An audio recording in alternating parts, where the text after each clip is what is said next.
Chapter 3605. Yu Yu let her hug him obediently. He looked out of the window. The passing scenery seemed familiar. Was this the place where he used to live? Especially when they passed by the park and the bridge across the river. Yun Shishir saw that he was staring at the bridge and immediately said, Yu Yu, do you still remember? We used to set off fireworks here during the Lunar New Year. Fireworks? Yeah. Yun Shishir continued, at that time, you were fighting to set off fireworks. I didn't let you do it in the past, so you felt that it was a novelty and wanted to light your own fireworks. I was a little scared.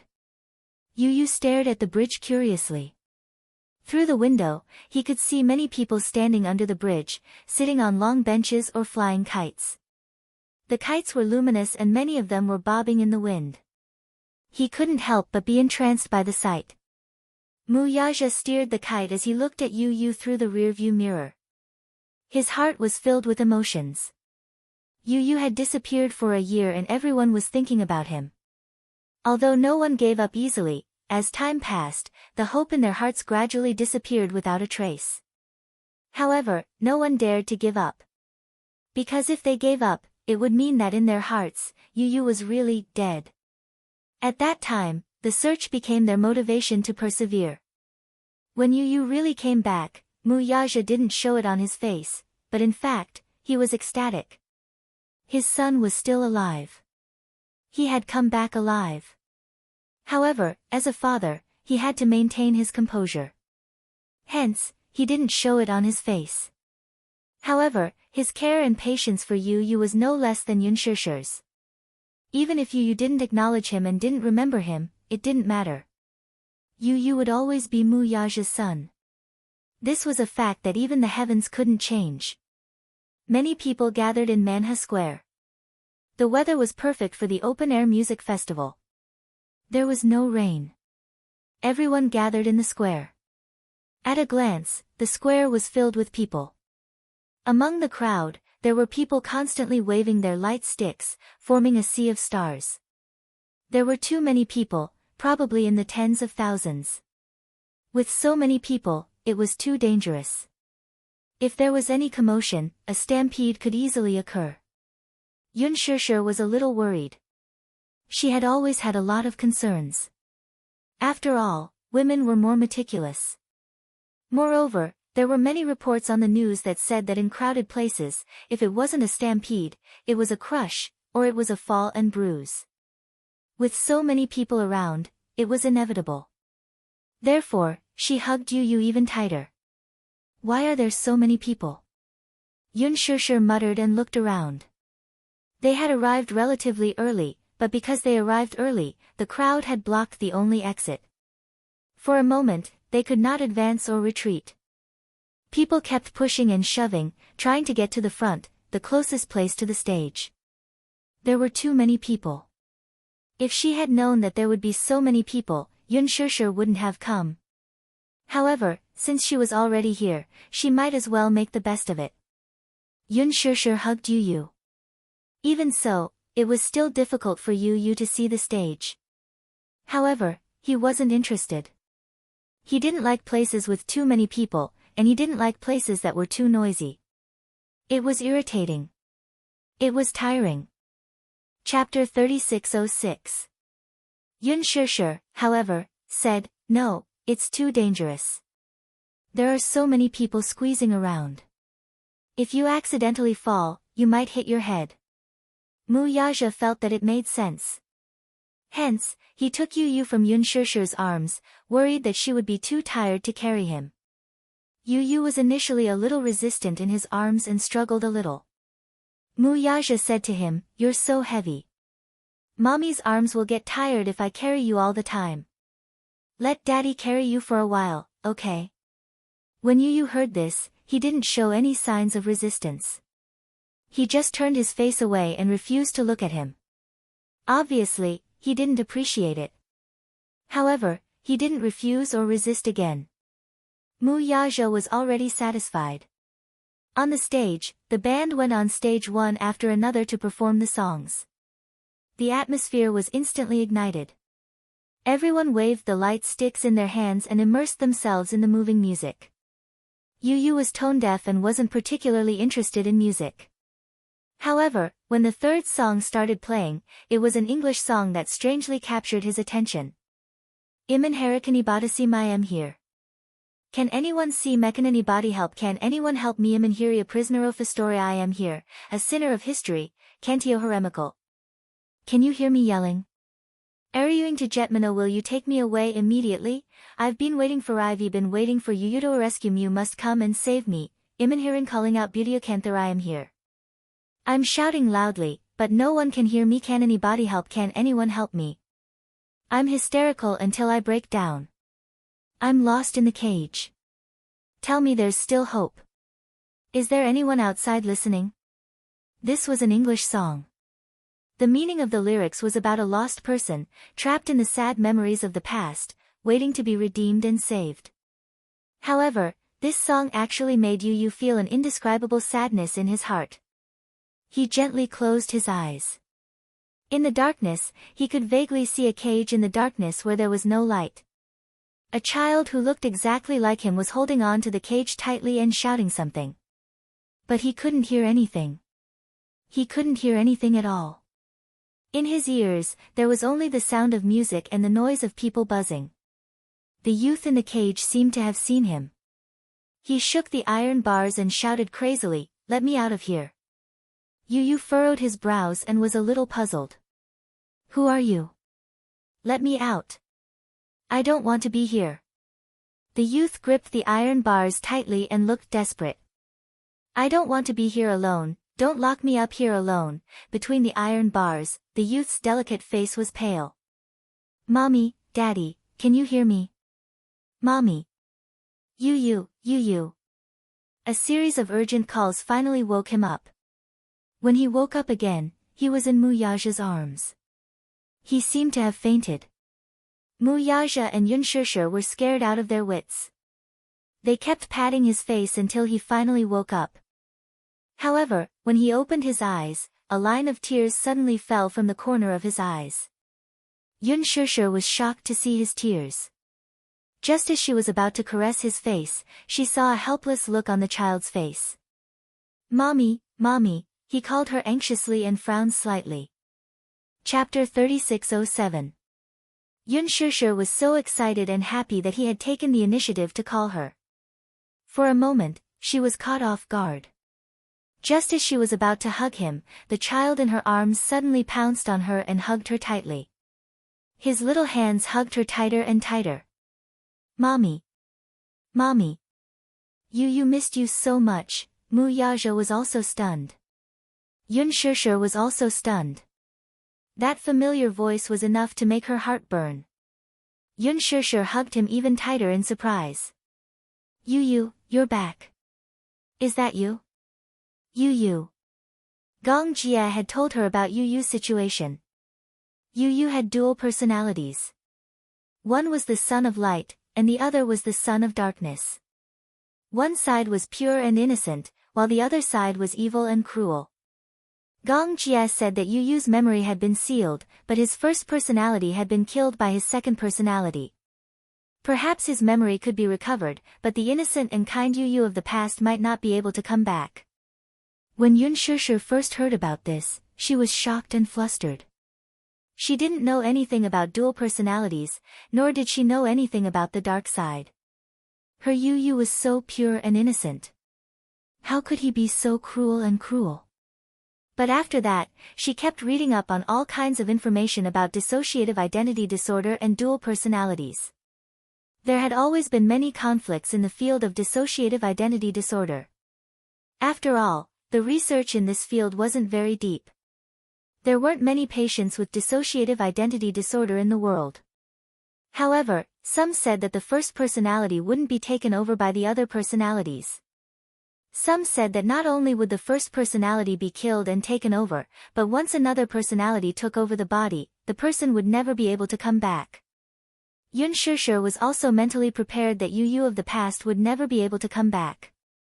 Even though Yu had changed and had become cold and reclusive, she didn't dare to ask for more if he could come back alive. As long as Yu Yu was safe and by her side, she would do her best to take good care of him. Even if the Yu Yu of the past couldn't come back to her side, she didn't care. But in her heart, she still hoped for a miracle to happen. Even though this process might be more difficult than carrying a child for 10 months, she wasn't afraid. She also hoped that the Yu Yu of the past could come back to her side. Yu Yu, are you back? Yun Shishir, you. She was so excited that she hugged Yu Yu tightly and burst out in tears. However, the crying of the child in her arms gradually stopped until it was dead silent and did not make a single sound. Yu Yu Yu Yu, 2, Yu Yu, Yu Yu Yu, Yu, Yu, Yu O O Yu Yu Yu. Yu Yu O O O O O O Yu O. Of Yu O O O O. Why are you crying? Yu Yu asked. Suddenly, he frowned and touched the corners of his eyes with his fingers. What he touched were the dried tears. Why, was he crying too? Yu Yu frowned strangely and wiped the tears away. Yun Shishir looked at him nervously and didn't move. She tried calling out to him carefully, Yu Yu. Yu Yu looked at her coldly. He didn't respond or reject her. Just like before, his face was cold and emotionless. Yun Shishir's heart sank to the bottom of the abyss. Yu Yu had disappeared again. Chapter 3608. How could this be? Yu Yu, she thought that Yu Yu was really back. She really thought that the gentle Yu Yu from the past was back. But in the blink of an eye, he resumed his cold demeanor. How could this be? Yun Shishir said anxiously, just now, it was Yu Yu, she cried to Muyaja, her heart aching. Just now, I heard Yu Yu calling me mommy. Muyaja hugged Yun Shishir's shoulders and kissed her forehead. Shishir, don't be like this. Don't be anxious. Didn't we agree to take it slow? Yun Shishir turned around and looked at the child in her arms. Suddenly, she pleaded, please. Let Yu Yu come back, please. I want to see Yu Yu, I want to see Yu Yu. She didn't know what nonsense she was spouting. But her mind was in a mess. The only thing she could realize was that there seemed to be two souls residing in this child's body. One was the Yu Yu from the past. The other was the Yu Yu who had been given the name, Gong Fan.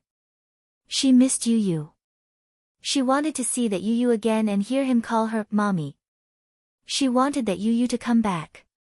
All this while, she had been waiting patiently. But, her hope had been dashed again. Her disappointed expression had undoubtedly agitated the child. The child looked at her coldly and finally said, I'm not Yu Yu. Then let Yu Yu come back, please. She lowered her posture to the lowest possible level and was practically begging him with an incomparably pleading tone. The child suddenly felt frustrated. Yu Yu, Yu Yu, Yu Yu, hearing this name that didn't belong to him every day, his ears were about to grow calluses. So, this woman was being so gentle to him because she wanted to awaken that, Yu Yu? What she needed was Yu Yu. Whether it was Yun Shishir, Muyaja, or Yueyao, what they needed was, Yu Yu, not him. What was laughable was that he was actually moved by her gentleness. He actually instinctively yearned for this warmth and tenderness. Instinctively, he wanted to rely on her, wanted to hug her. However, from the beginning to the end, he was treated as another, Yu Yu. What she needed, what she loved, and what she missed, was never him. All this while, he had been needed, cared for, and loved. It was all because they wanted to find the shadow of Yu Yu in him. It was as if this body had always belonged to Yu Yu, and he had been treated as an invader, occupying this body as an enemy.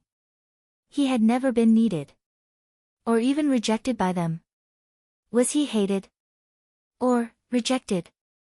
He also wanted to try his best to adapt to the role of Yu Yu. But he wasn't Yu Yu. So, stop calling him Yu Yu. The child was anxious and frustrated. He pushed her away forcefully. I've said it before. I'm not Yu Yu. Yun Shishir was pushed to the ground and her eyes were filled with shock. Muyaja also looked at him in disbelief. He didn't expect him to revert back to that cold and aloof self when he had just returned to the Mu family. The child was obviously losing control of his emotions. He stood up and his body swayed slightly. The child tried his best to stabilize himself and turned to look at Yunshushu. He said in disappointment and anger, "Don't call me that again. I'm not Yu, I'm not Yu. Chapter 3609. Yunshushu was heartbroken when she heard that. She immediately said, Yu, don't say such silly things. How are you not Yu? You are. You are. Enough. Yu covered his ears uncontrollably and said in despair, "Don't call me that again." After he said that, he turned around and his slender figure disappeared into the bustling crowd. Yunshushu chased after him anxiously. However, it was too crowded. Yu was not tall and was very skinny.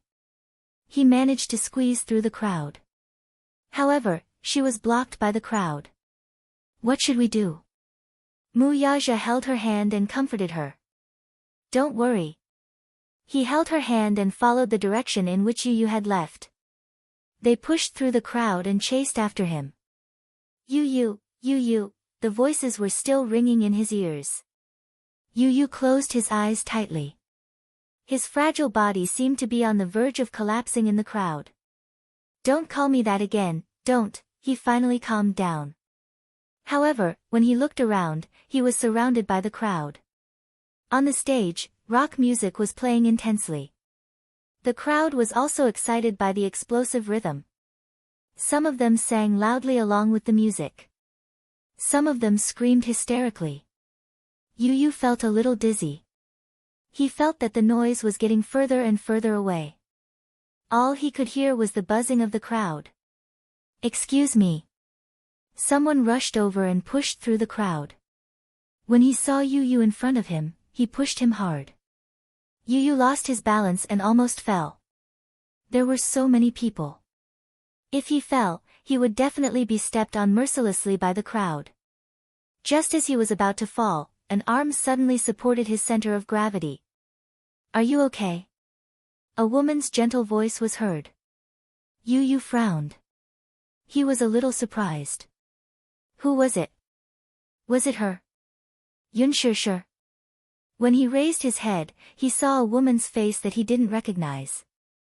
The woman in front of him was delicate and pretty. Her every movement gave off a heroic aura that ordinary women did not have. Yu narrowed his eyes and sized her up. You are, Chu-ho looked at the child in front of him. He suddenly felt that he looked familiar, but he could not remember where he had seen him before. Behind her, Gu Jinglian walked over with baby Chu in his arms. Lin Shi followed beside him and was puzzled to see Chu He grabbing a child's arm. Gu Jinglian's handsome face darkened when he saw the child's face clearly. It's you. Yu turned to look at the man, and his eyes instantly turned gloomy. Gu. When enemies met enemies, and Gu Jinglian's face turned pale when he saw Yu. Chu-ho was surprised when he saw his expression. What's wrong? Do you know this child? The man snorted coldly and said in an unfriendly tone, I don't just know him. He also had a deep hatred. He still had a score to settle with this child. Yu took a step back cautiously. A tiger would be bullied by a dog. This was not Hurricane, and he was alone. He would not gain anything if he went head-to-head with Gu Jinglian. Just as he was about to leave, Gu Jinglian grabbed him by the collar and lifted him up. Why are you running? Chapter 3610. He's just a child. You, child? Gu Jinglian sneered. He's not an ordinary child. He turned his head and fixed his gaze on Yu's face. His eyes were cold. He's from the Gong family, Gong Fan from the Hurricane group. He's not an ordinary child. Gong Fan. Hearing this name, Chu-ho's face also showed a surprised expression. Gong Fan, that was the child who had used her and Xiao Bao as a hostage to force Gu Jinglian to sign the agreement to cede Worth to him. How could he be so young? She looked so soft and squishy. She couldn't tell how vicious and merciless this child was. Yu Yu was very calm. He narrowed his eyes and said calmly, Gu Jinglian, I dare you to touch me. Before he could finish speaking, Gu Jinglian flicked his finger hard on the man's forehead with a loud and crisp sound. Yu Yu felt a concussion in his head and felt dizzy for a moment. He felt that his forehead was about to be shattered by this flick of his finger. Gu Jinglian said coldly, This is my territory in Beijing. You asked me if I dare to touch you. What do you think? Yu Yu was not afraid at all. He raised his leg and kicked him in his weakest spot. This move was ruthless, but Gu Jinglian had expected it and dodged in time. This child was really ruthless. Was this kick going to end his lineage? Gu Jinglian would not let him off so easily. He kicked him in the butt. Yu Yu, who had nowhere to hide, took the full brunt of the kick. He frowned in pain, but he did not show it on his face and maintained his composure. Gu Jinglian. You. Before he could finish, Gu Jinglian pinched his face and pulled hard. Ha, rumor has it that the ruthless successor of the Hurricane Group, Gong Fan, is just SOSO without those mercenaries and bodyguards. However, this little guy was weak, yet he was still so arrogant. Who was he trying to show off to? Showing off in his territory, was he courting death? In a hotel room next to the square, a gray-haired middle-aged man sat on the windowsill with a bottle of wine in his hand. He was drunk and on the verge of collapsing. If it weren't for the guardrails outside the windows of the room, he would have lost his balance and fallen. He picked up the wine bottle and took a big gulp. When he opened his eyes again, there was a terrifying murderous intent in them. In the square, the crowd was bustling with noise. The crowd danced to the music, getting high. However, the livelier the crowd was, the more the man felt indignant. Just last month, he was fired by the company. Half of his life, he worked hard for the company, but all he got in return was a letter of dismissal. He lost his job, and his wife left him with their child. Just a few days ago, he saw his wife walking on the street with another strange man. They looked so sweet. Only then did he suspect that his wife had betrayed him. For so many years, he had suffered untold hardships. In order to support his family, he had been constantly on the move every day. In order to support his family, he had almost exhausted all his energy. In the end, what did he get in return? In exchange, he was chased away by the company and betrayed by his wife. Even his son refused to meet him. He had wanted to visit him several times, but his son avoided him. He even said that he would never acknowledge him as his father. What did he do wrong? Chapter 36:11. He looked down at the crowd in the square. Every single one of them was so happy. He then looked at himself. He was like an orphan who was abandoned by the world. Why did the world only give him endless despair when the others were so happy? The more he thought about it, the more he felt that it was unfair. Since the world had abandoned him, then don't blame him for taking revenge on the world. The man finished his glass of white wine in one gulp and took out an AK-47 from under the windowsill. He swayed as he crouched beside the windowsill. He held the gun and loaded it clumsily. Then, he aimed the gun at the crowd and slowly pulled the trigger. He was already drunk. However, he did not need to aim in front of so many people. Every single one of them was worth it. Even if he died, he would not have lived in vain with so many people accompanying him to the grave. Suddenly, the man laughed arrogantly. Da-da-da-da, he pulled the trigger and fired wildly at the crowd. In the square, Gu Jinglian suddenly heard gunshots. He looked towards the direction of the sound. The square was too big, and the music on the stage was still loud. Therefore, he could not tell where the gunshots came from. Gunshots? Why were there gunshots? He could not have heard wrongly. Those were gunshots. Chu Ho also heard the gunshots that were almost drowned out by the noise. Based on the sound, it should be an AK-47. Someone was shooting at the crowd. Some of the people in the square suddenly screamed in fear. However, these screams were drowned out by the cheering crowd. The singer on the stage still did not realize what was going on. He was still sweating profusely as he held the microphone and performed with all his might. Most of the people in the crowd did not realize that the Grim Reaper was quietly approaching. Therefore, everyone was immersed in the music. The sound manipulator also realized that something was wrong. He received a radio message saying that someone was shooting at the crowd and asked for the music to be stopped immediately. The sound manipulator immediately stopped the music. The staff went on stage and covered the singer as he left the stage. The music suddenly stopped. Da-da-da. Gunshots were heard not far away. It was very obvious. It's gunshots. What's going on? Ah! Run! It's a terrorist attack. Someone is shooting at the crowd. Run! Some people were hit by bullets. Some bullets pierced through their heads, some pierced through their shoulders, and some pierced through their chests. For a moment, the huge square was shrouded in blood and darkness. Seeing that their companions were injured, many people were so frightened that they screamed and cried. Help! Someone's injured, call an ambulance. However, at this time, most people were focused on running for their lives. How could they care about others? The crowd frantically rushed towards the exit. Many people who were shot and fell to the ground were once again trampled by the frenzied crowd. Some who were still breathing were directly trampled to death. Some were running for their lives, while others were crying. For a moment, the scene was chaotic and chaotic. Yu Yu's eyes flashed with astonishment when he heard the gunshot, too. Someone opened fire. Chu Ho turned to look at Gu Jinglian. Get out of here. She immediately crouched down and carried Yu Yu. Gu Jinglian carried Xiao Bao and held Lin Shi's hand as they ran towards the exit of the square.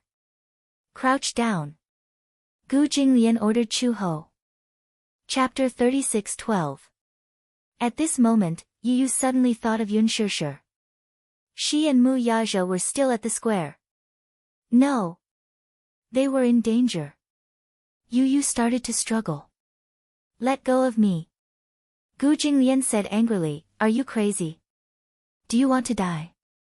Let go of me. Yu Yu said to Chu Ho, I want to go back. Chu Ho did not allow him to struggle and hugged him even tighter. It's too dangerous to go back. Quickly leave this place. Yu Yu said coldly, I don't need you to care about me. Let go of me. Let go. Impossible. Chu Ho had a strong sense of justice. No matter what, Yu Yu was just a child.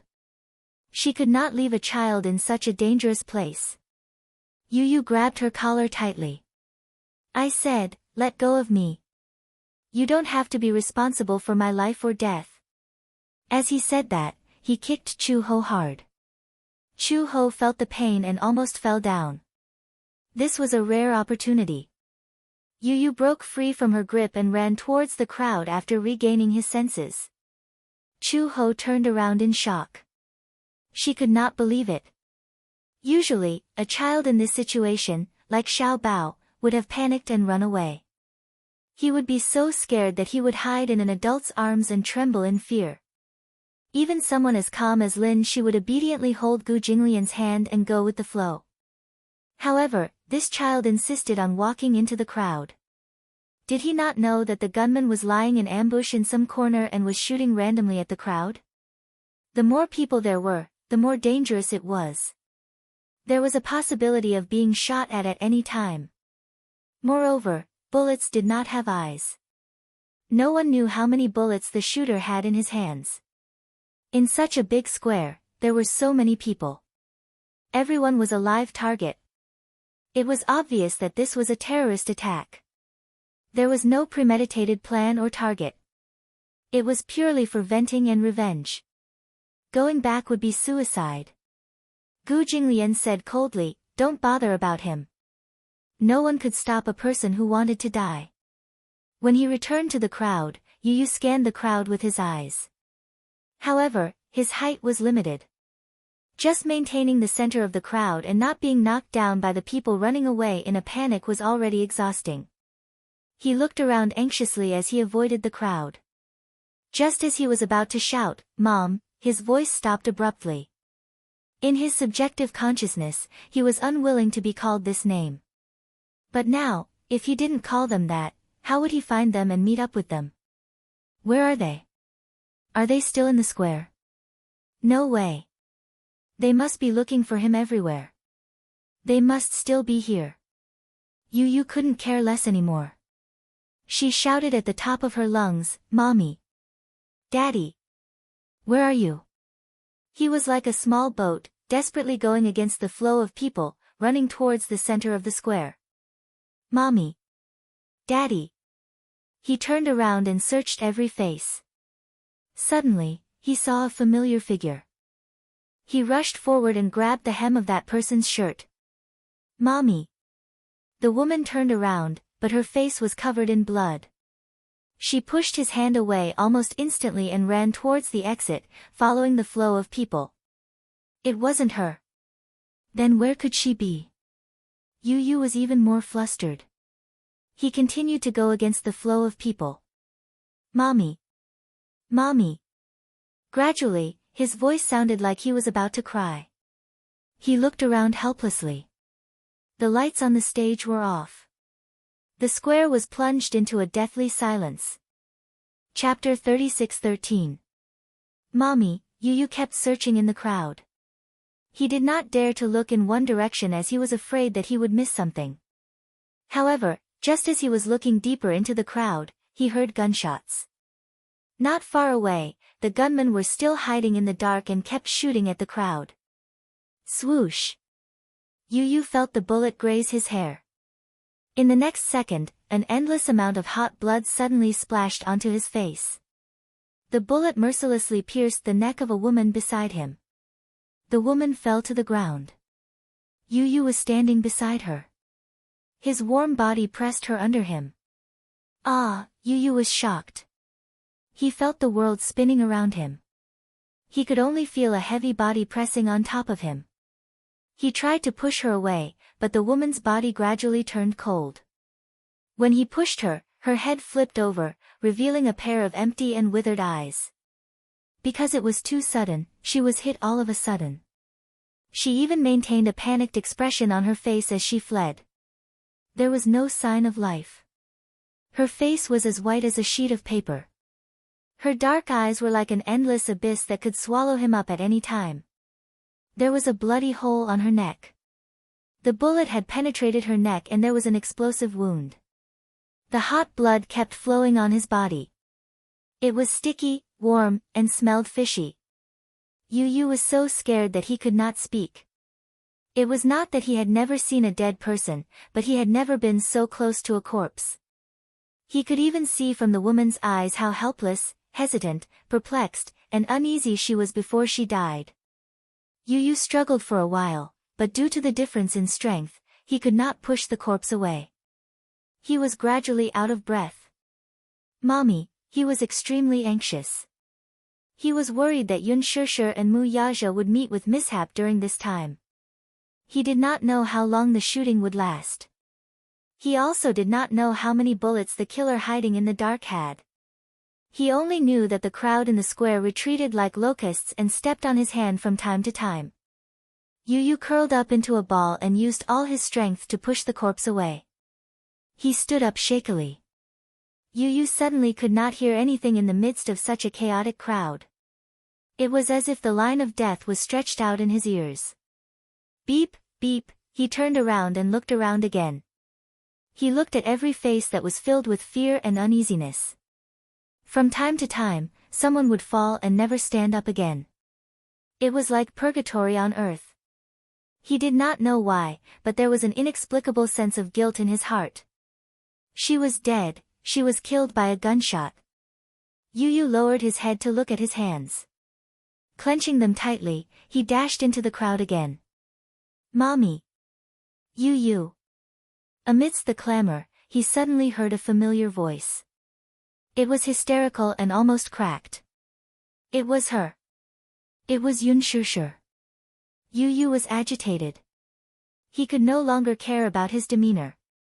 He pushed through the crowd and shouted loudly, "Mommy!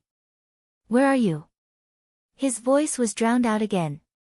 Perhaps his voice did not reach her ears at all. However, at least he could be sure that she was still in the square, still in the crowd. Why was she still here? Chapter 36:14. No way, she must be looking for him. He had to find her as soon as possible and get her out of here. Yu Yu shouted at the top of his lungs, "Mommy! Mommy! I'm here." In the crowd, Yun Shishir and Mu Yaja were like headless flies, searching for Yu Yu's voice. Vaguely, they heard a child shouting at the top of his lungs. Yun Shishir immediately stopped and listened carefully. Finally, she recognized that it was Yu Yu's voice. She turned around and grabbed Mu Yaja's hand excitedly. She asked, "Did you hear that?" Mu Yaja nodded. "Yeah, I heard it. I feel that Yu Yu is nearby. He's still at the square." Yun Shishir was extremely touched.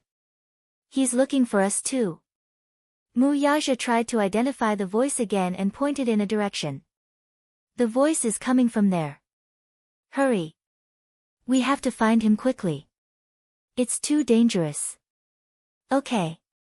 The two of them kept moving through the crowd with their fingers interlocked. Yun Shishir kept calling Yu Yu's name. "Yu Yu, Yu Yu, Mommy is here." At the same time, Yu Yu followed the direction of Yun Shishir's voice. In the crowd, Mu Yaja used his height advantage and finally saw Yu Yu. He immediately squeezed through the crowd and rushed towards Yu Yu. Yu Yu, Yun Shishir also saw him. She chased after him and hugged Yu Yu tightly. Yu Yu didn't see her, and before he could react, Yun Shishir hugged him tightly. He looked up and saw that it was Yun Shishir and Mu Yaja. The huge rock in his heart was finally lifted. "You're okay." Yun Shishir cried tears of joy. She hugged him with lingering fear. The embrace of surviving a disaster made her arms tremble. Just now, when the gunshot sounded, she immediately realized that there was danger. Mu Yaja said that someone had attacked the crowd. According to the direction of the gunshots, they vaguely came from the direction of the hotel.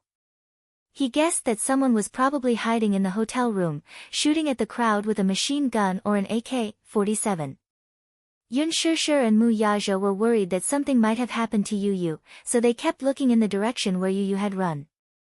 Along the way, Yun Shishir was extremely worried. Now, the scene was chaotic. The crowd was rushing toward the exit, and gunshots were constantly heard. Among the panicked crowd, people could be seen falling to the ground and being trampled on until they spat out blood. It was not hard to see that in the midst of the pushing and shoving, some people had fallen in front of the railing, and their shoulders had been pierced by the sharp railing. It was too scary. When Yun Shishir thought that Yu Yu might have been in such danger, she was anxious. Thank goodness. Thank God. Yu Yu was fine. Yun Shishir hugged Yu Yu tightly. At this moment, gunshots were heard again. She screamed in fear and covered Yu Yu as they lay on the ground. Mu Yaja also used his body to protect the mother and son. Looking around, he saw that the crowd was retreating. This meant that the density of the crowd was decreasing, and the possibility of them being exposed to the killers was increasing. They were in danger of being shot at any time. When the gunshots stopped, Mu Yaja held Yun Shishir's arm and said, "We can't stay here for long. Let's go." As he said that, he helped the mother and son up and ran in the direction of the crowd. Chapter 36:15. He was very tall. Even if a bullet was fired at him, he would be the first to be hit. Yun Shishir and Yu Yu would definitely be safe. It was almost instinctive for him to want to protect them from harm. Yun Shishir was in a panic and did not notice Mu Yaja's special position. Yu Yu, on the other hand, was very sensitive and noticed it immediately. Mu Yaja was protecting them. Yu Yu suddenly felt a strange feeling in her heart. Touched? Guilty? Mixed feelings. Let's go this way. Mu Yaja pulled Yun Shishir's arm while Yun Shishir protected Yu. The three of them ran towards the crowd. The police sirens were heard. The police cars and ambulances were alerted and rushed over. On the other side of the square, there was a big crowd on the street facing the road. Everyone had scattered here and left the square. This was a temporary safe zone. Yu saw many people either kneeling on the ground or lying on the ground. They were hugging their heads and crying. Many of them were injured. Although the injuries were not fatal, they had lost a lot of blood. Some of them were out of danger and immediately called their family and friends to tell them that they were safe. Some of them were crying as they talked on the phone. They had not recovered from the shock of surviving a disaster. Some couples were hugging each other. Some were hugging their injured friends and crying in fear. "Help, there are injured people here. Where's the doctor? Where's the nurse? Quick, save me." There were many children in the crowd. They were so frightened by this sudden incident that they started crying. The parents kept comforting and hugging them. Yun Shishir held Yu's hand and ran all the way here. She was exhausted. After making sure that they had arrived safely, she was so frightened that she fell to the ground. She did not have the energy to say another word. Mu Yaja also knelt on the ground. Yu looked at him and was shocked by the blood on his shoulder. Yu stared straight at him. She pointed at his shoulder and said, Your shoulder is covered in blood." When Yun Shishir heard this, she turned around and looked at Mu Yaja. She was frightened by the blood-stained sleeve on his shoulder. She threw herself at him, looking helplessly at the blood-stained sleeve on his shoulder. She asked anxiously, "What happened?" "I'm fine. Don't worry. I was probably grazed by a bullet." Earlier, when he was running all the way here, he didn't realize that he was injured. He only knew that he had to leave this dangerous area as soon as possible, so he didn't realize that he was injured. Yun Shishir did not know what to do, but Yu was the first to run over. He gently pushed Yun Shishir away and said to Mu Yaja, "Sit down." He was too tall. He couldn't move. Mu Yaja disagreed. "Don't worry. Sit down." Mu Yaja had no choice but to sit down. Yu pinched the ends of his sleeve and tore it open forcefully. He heaved a sigh of relief when he saw the wound. He thought that he had been hit by a bullet. He looked at the wound. It was only grazed by a bullet and there was a lot of blood. He cleaned the wound a little, tore a piece of cloth from his shirt, and simply bandaged the wound. He pressed on it to stop the bleeding. Yun Shishir was stunned. Yu knew why she was surprised. He explained, "I've learned some basic bandaging and bleeding control. These were not difficult. If he was injured at a critical moment, the most important thing was to stop the bleeding. This was what Lisa had taught him. These were the most basic first aid techniques." Chapter 36:16. At first, he was not willing to learn, but Lisa forced him to learn. After all, he often went to war zones. If there was an accident, she could not be by his side to protect him. If he was injured, basic bleeding control could save his life. Mu Yaja saw Yun Shishir's worried expression and immediately comforted her, "Don't worry, it's just a simple scratch. It's nothing serious. It's good that you're okay." Yun Shishir sat in front of him, still in a state of shock. She wiped away her tears and heaved a sigh of relief as she finally calmed down. The police arrived quickly. With the clues provided, they immediately sneaked into the hotel and checked the rooms one by one. Finally, the attacker in a room on the 15th floor was killed on the spot. When they entered the room, everyone was shocked. The room had become an armory.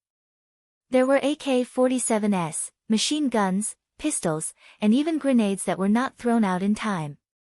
It was hard to imagine how terrifying the situation would be if grenades were thrown into such a dense crowd.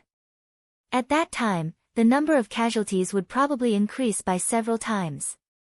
The specific reason for the attack would have to wait until the case was filed for investigation.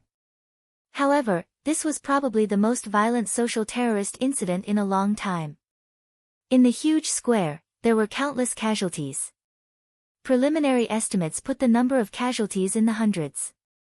In the past, there had never been such a bad public security incident. The law in the country strictly controlled firearms. It was illegal to carry a gun. Ordinary criminals did not have such channels to get their hands on guns. This attack had never happened before. Yun Shishir called Gong Jie. Gong Jie handed Yueyao to the nanny and drove over. However, the square was heavily congested with traffic.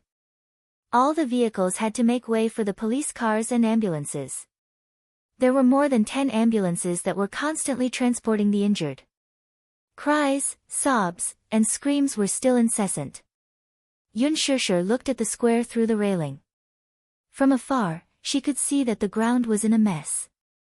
Many light sticks were scattered on the ground, drink bottles, cans, and many corpses were scattered on the ground, as well as the wailing injured. It was hard to imagine that not long ago, this place was peaceful. Music, beer, light sticks, cheers, and screams. Now, it had become hell on earth. Hundreds of corpses were piled on the ground, and blood flowed like a river. Yun Shishir had never seen such a scene before. She still felt that this was a complete nightmare. The scene was cordoned off and maintained. Yu also stared blankly, unable to react for a long time. This accident, without the need for an official announcement, had already been defined as a bad shooting. How could this be? How could this be? The tragic cries still echoed in his ears. For the first time in her life, Yu felt that weapons could bring about such a terrifying hell.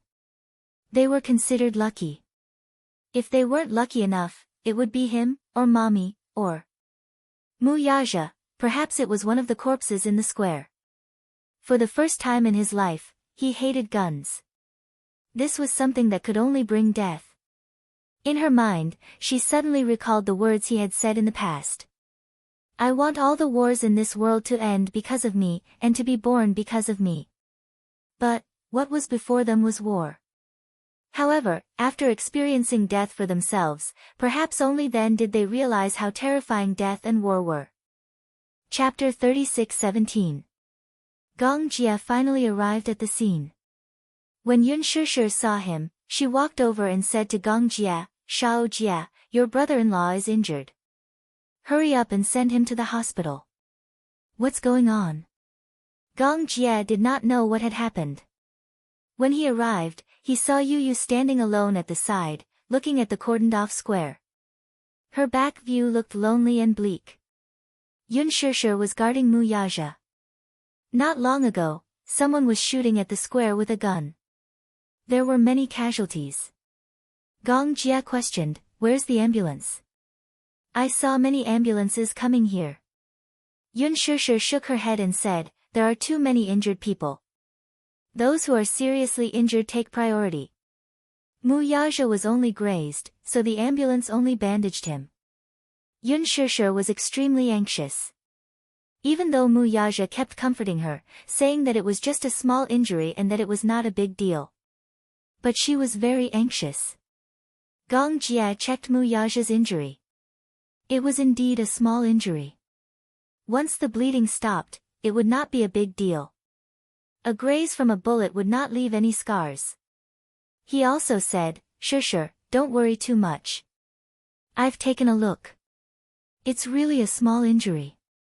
Seeing that Gong Jie also said so, Yun Shishir was relieved. When Mu Yaja said that it was a small injury, she thought that he was afraid that she would be worried and comforted her, so he said that. Gong Jie understood the situation and was a little surprised when he found out what had just happened. The security in Beijing is very good. Why would there be a shooting incident for no reason? Yun Shishir was also confused.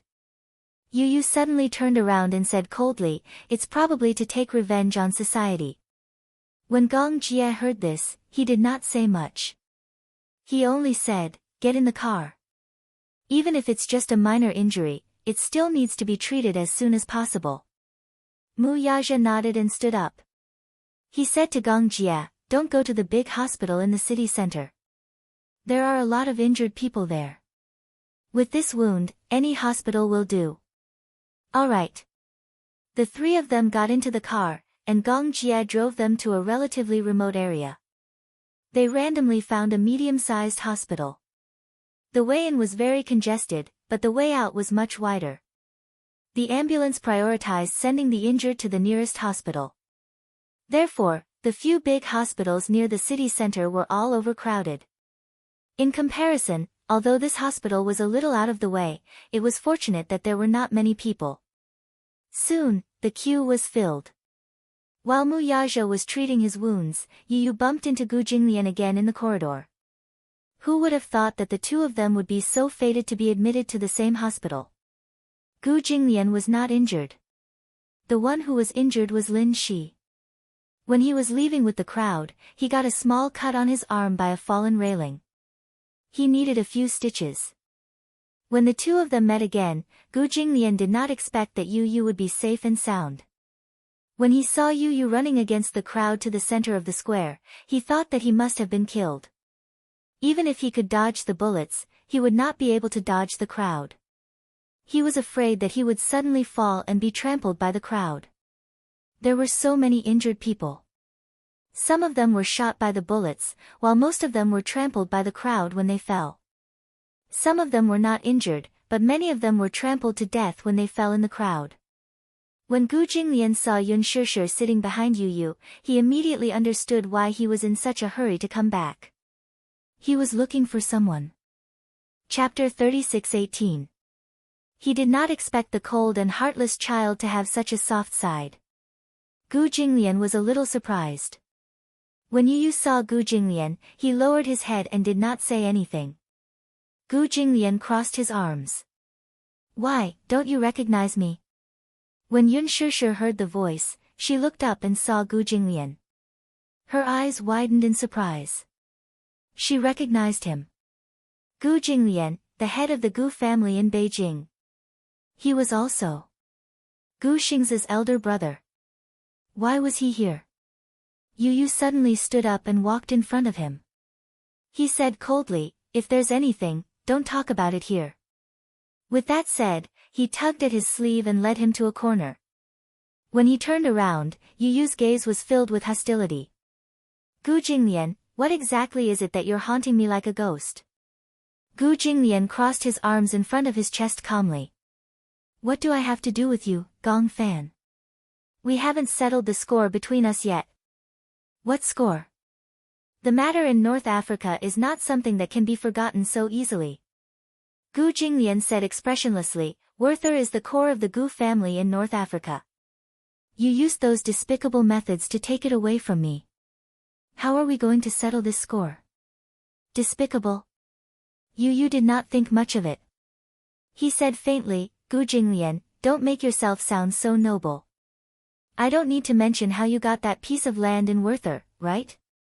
That piece of land in Werther used to belong to Hurricane. In order to get that piece of land, the Gu family did not necessarily use honorable methods. Now, he was saying that he was despicable. So what? He only looked at the results and did not ask about the process. Gu Jinglian sized him up silently. Suddenly, he squatted in front of him and said slowly, I have to say, you're really impressive to have such skills at such a young age. However, I did lose the matter in North Africa. I have no objections. However, I hope that you won't go against me in the future. He paused for a moment and said with some difficulty, after all, you're just a child. If I'm too harsh on you, I'll be going too far. The boy's lips curled into a smile when he heard that.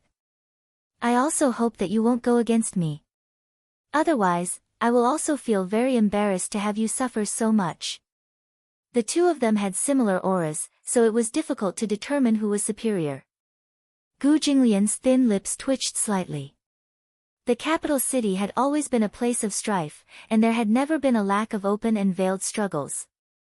However, since Mu Yaja married Yun Shishir, withdrew from the strife, and focused on his family, the Xingyu Financial Group's aggressive expansion had also been restrained a little. Without such a strong opponent, Gu Jinglian could not help but feel bored. Still, with a powerful up-and-coming talent like Yun Tianyu around, it would not be too boring for her. Gu Jinglian stood up, touched his head provocatively, and turned to leave. Yu Yu watched his back coldly and returned to Yun Shishi's side. At this time, Mu Yaja's wound had been treated. Seeing him appear out of nowhere, he asked suspiciously, "Where did you go just now?" Yu Yu turned his face away and did not say a word. It was as if he had returned to the day when he had just returned to the Mu family and locked himself in his own world, as if he was isolated from the world. Mu Yaja was stunned, but he smiled. He understood his son's character. He was arrogant, sharp-tongued, and insincere. Chapter 36:19. He heard Yu Yu calling him Daddy. He heard Yu Yu calling him Daddy. His heart was burning with anxiety. That was enough.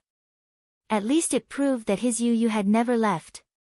Mu Yaja suddenly hugged Yu Yu from behind and lifted him up. Yun Shishi saw this and couldn't help but say angrily, "You're injured and you're still so restless." However, Mu Yaja said, "It's nothing. It's just a small injury." He bent down and gently kissed Yu Yu's forehead. Yu Yu's face instantly heated up. He turned his face away awkwardly to avoid him. With an unnatural expression, he said, "What are you doing?" "Carrying my son." Mu Yaja saw that Yu Yu was blushing adorably. He lowered his voice and whispered in his ear, "Just now at the square, you were so anxious to call me daddy. Now you're acting as if you don't care.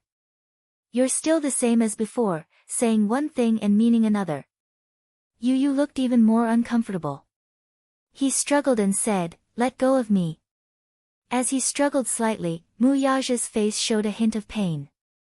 "Ouch, it hurts." Yu Yu was nervous for a moment. He thought that his struggle had affected his wound. For a moment, he didn't dare to move. Mu Yaja saw this and snickered in his heart. Beside him, Yun Shishi and Gong Jia looked at each other and snickered in their hearts. This proved that Yu Yu was still the same as before.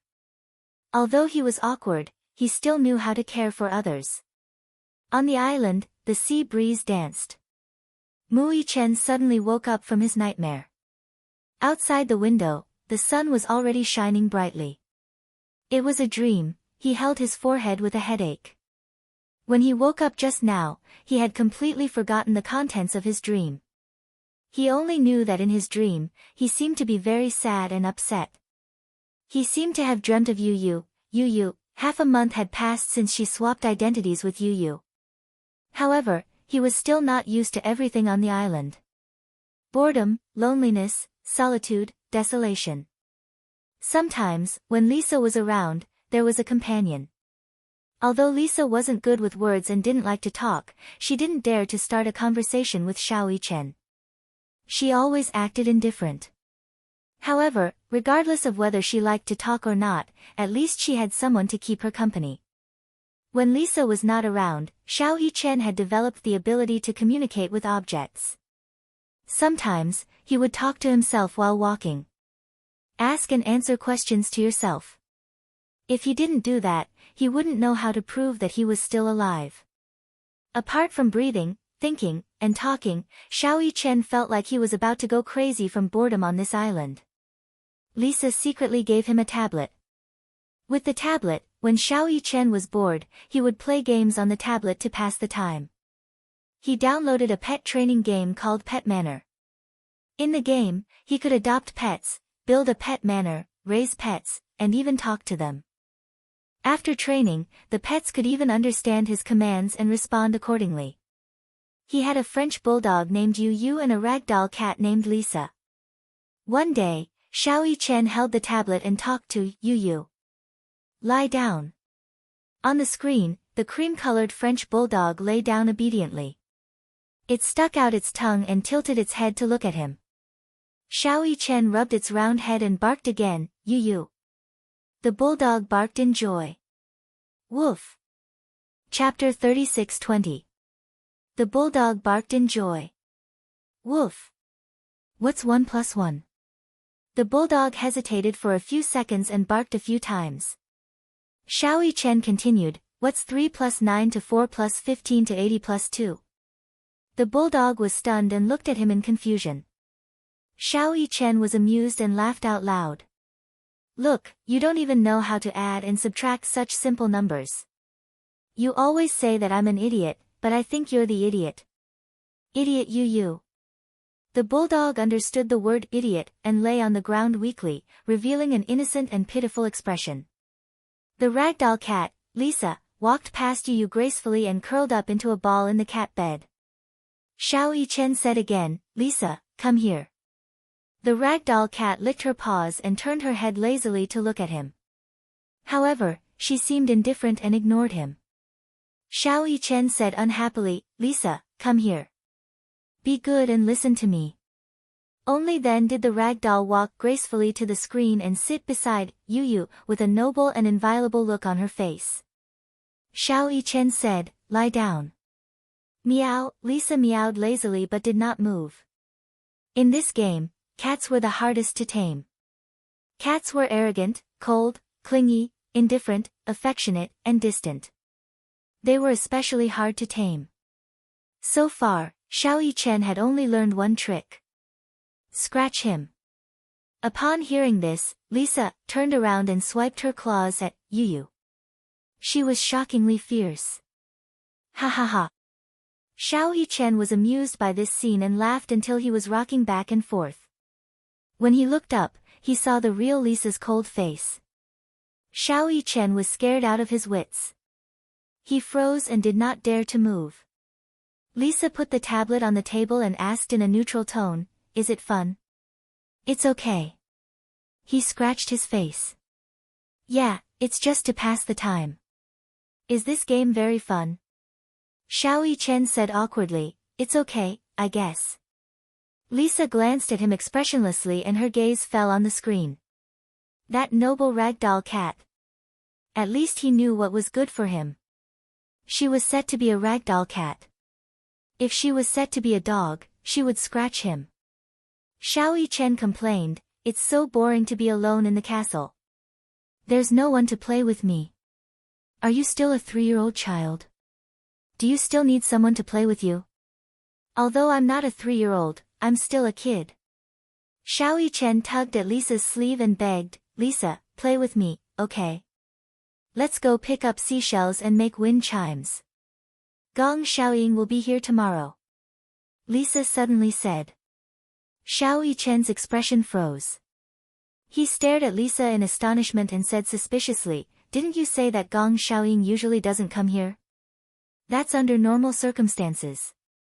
Lisa continued, you haven't left the island for a long time and there hasn't been any news from you. Of course, Gong Xiaoying will come and check on you. You have to remember that no matter what, you can't give yourself away when Gong Xiaoying comes tomorrow. What will happen if I give myself away? Xiao Yichen thought to himself, this Gong Xiaoying is my grandfather after all. Even if I give myself away, he won't say that he will slit my neck with a knife, right?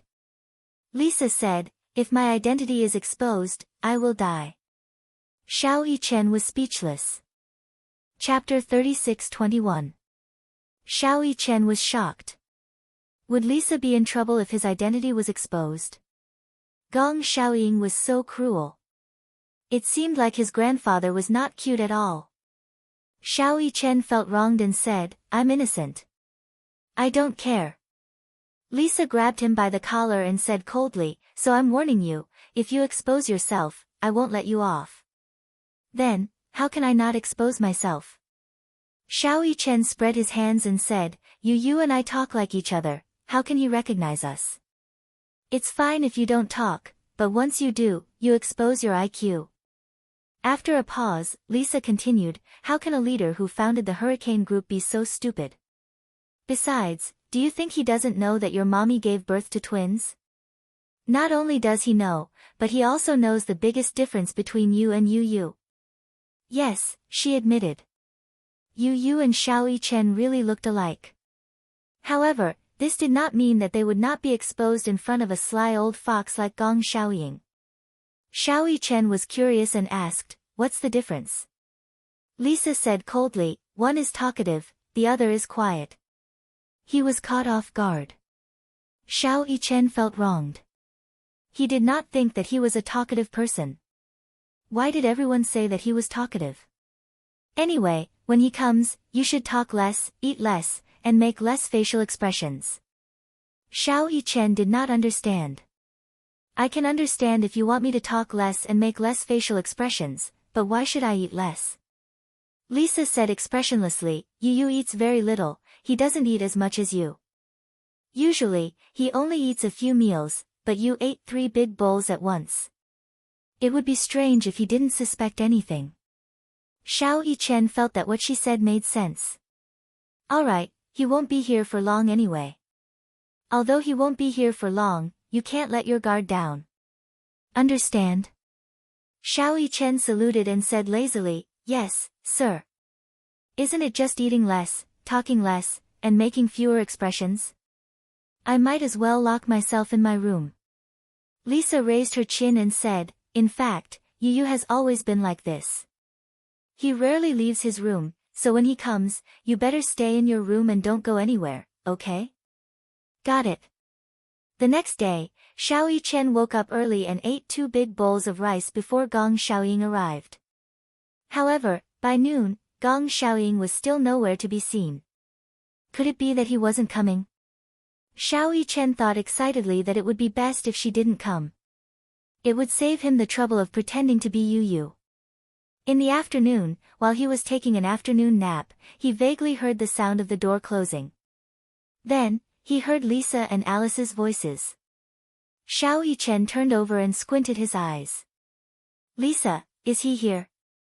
Master, young Master Fan is still taking an afternoon nap. Lisa didn't answer him immediately but said this instead. Xiao Yichen frowned and opened one of his eyes. However, he was surprised to see that the bed was surrounded by a crowd. He sat up in surprise, only to see Liza and Alice staring at him nervously and giving him meaningful looks. Xiao Yichen snapped out of his daze and glanced at the other side of the bed. He saw a man in his 50s standing in front of the window. He was wearing a suit and a military-style waistcoat. He was tall and handsome, but when he looked at him, his aura was intimidating. Chapter 36-22. He recognized that this man with a strong aura was Gong Xiaoying. His grandfather. Little Yichen immediately retracted his expression and put on an extremely cold expression as he stared at him in a daze. Gong Xiaoying looked at him and then at Alice. How's his condition? Alice immediately replied, he's almost recovered. After a year of recuperation, the functions of his organs are basically the same as a healthy person's. Xiao Yichen lowered his head silently. His cold expression was no different from Yu's. Lisa's heart finally settled down. Gong Xiaoying came too suddenly. She had originally thought that something had happened at the last minute, so she cancelled her trip and wouldn't be coming. She didn't expect Gong Xiaoying to come so suddenly. She wasn't mentally prepared for it. Xiao Yichen was taking an afternoon nap, so Gong Xiaoying asked to see Xiao Yichen. She was worried that Xiao Yichen would be in a daze and wouldn't be able to react in time, so she told him that he was resting. However, Gong Xiaoying insisted on seeing him. She couldn't stop him, so she led him into the room uneasily. Fortunately, Xiao Yichen reacted quickly. Even though he had just woken up and was confused, he wasn't so muddle-headed that he would give himself away. Gong Xiaoying sat down on the side of the bed and said slowly, why didn't you call me? Xiao Yichen looked up at him, but his mind skipped a beat. Lisa didn't mention how Yu usually addressed Gong Xiaoying. Old master. Or, grandfather. Lisa hurriedly said, young Master Fan hasn't woken up yet. Gong Xiaoying laughed when he heard that. Even if he's still asleep, he can't have forgotten how to address me, right? Xiao Yichen's heart suddenly felt uneasy. In the Gong family, etiquette was very important. When a junior met a senior, they would greet them. This was etiquette. Gong Xiaoying valued etiquette. Even the arrogant Gong Jie would have to greet his elders respectfully when he returned to Gong Xiaoying. There was a clear distinction between seniority and inferiority. Xiao Yichen glanced at Lisa and noticed that she was clenching her fists nervously. For a moment, he also felt uneasy. Outer. He called out tentatively while cautiously looking at Lisa to observe her expression. Seeing that Lisa did not express any strange attitude, he knew that calling him Grandpa was the right thing to do. Grandfather, he called out in a low voice. Gong Xiaoying smiled in satisfaction. He patted his head and asked gently, "Are you still asleep?" Xiao Yichen lowered his head and nodded lightly. Gong Xiaoying smiled and said, "Sleep a little longer." When Xiao Yichen heard that, he felt as if he had been granted amnesty and fell straight onto the bed. He wished that he could avoid having to deal with Gong Xiaoying. It was simply a blessing that he could continue sleeping. This way, he would not have to rack his brains to think of a way to not expose himself. Gong Xiaoying lowered his body and covered him with the blanket. Then, he stood up and walked out of the room. Before Lisa left, she whispered in his ear, "Yu is very respectful to old master. You must not give yourself away." Okay. Lisa then left with a peace of mind. Xiao Yichen lay in bed until night time. When it was dinner time, he could no longer escape. Xiao Yichen then left the room and walked into the dining room. At that moment, everyone was seated at the table, including Gong Xiaoying. Chapter 36-23. However, he pretended to be calm as he walked to the table and sat down. He picked up his cutlery and buried his head in his food. Gong Xiaoying suddenly put down his cutlery and asked, "Some time ago, you took over Werther's piece of land. I didn't expect you to be able to take it back from Gu Jinglian. You're not simple." Xiao Yichen was stunned but didn't say anything. Gong Xiaoying continued, "The factories on that piece of land will probably all be leveled soon. When do you plan to carry out the experiment that you came up with?" Xiao Yichen was speechless. Experiment? What was an experiment? What was Werther? Gong Xiaoying said a bunch of terms that he didn't understand. How could he possibly answer this? How was he supposed to answer? Didn't they say that it would be fine as long as he ate less, spoke less, and made fewer expressions? How was he supposed to answer such a difficult question? Xiao Yichen looked up blankly and looked at Lisa. However, he saw that she was holding her forehead and looked like she was having a headache. She also didn't expect that Gong Xiaoying would come this time to discuss the issue of the North African experimental base with her. Xiao Yichen was speechless as he cut a piece of steak. He took a bite and swallowed it with difficulty. Seeing that Gong Xiaoying was staring at him, he elegantly wiped his mouth with a wet towel and said calmly, "I don't have any leads yet." Gong Xiaoying was speechless, Lisa was speechless, Alice choked on her dry red wine.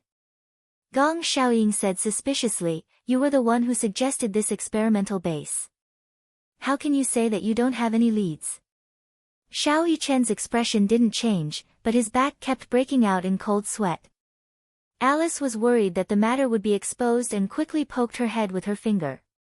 When Xiao Yichen saw this, he instantly realized that Alice must be hinting at something. But, what did she mean by poking her head? Xiao Yichen also poked his own head and suddenly said, "Is there something wrong with your head?" Alice raised her head in shock and stared at him in horror. Lisa's eyes were wide open. She did not expect Xiao Yichen's comprehension ability to be so terrible. Gong Xiaoying was also stunned. What?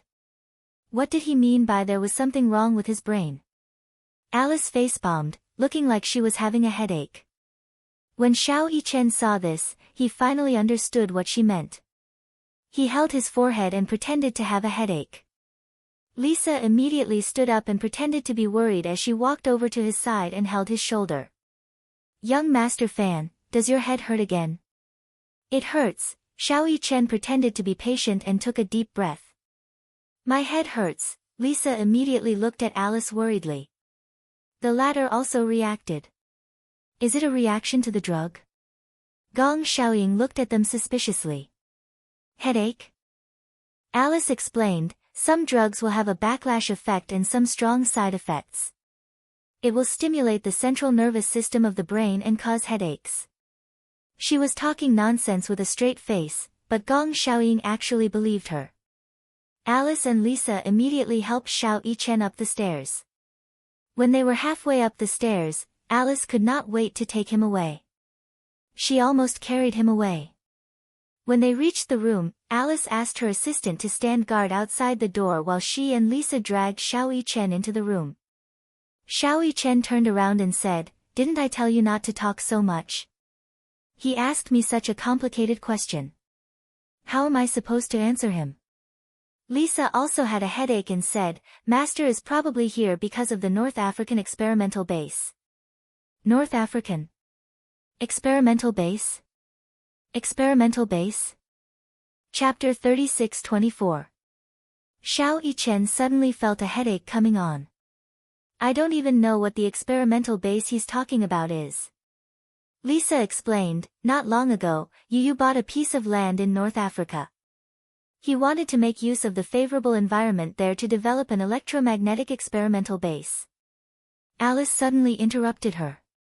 "Lisa, he's been here for so long. Don't tell me you haven't even told him about something as important as the Heavenly Eye project?" Lisa didn't know what to say for a moment. Xiao Yichen was even more confused. "What's the Heavenly Eye project?" Alice sat down and immediately began to educate him. The Heavenly Eye project is a concept proposed by Yu. Through the research and development of quantum technology, they will create a Skynet that can cover the entire world's information network.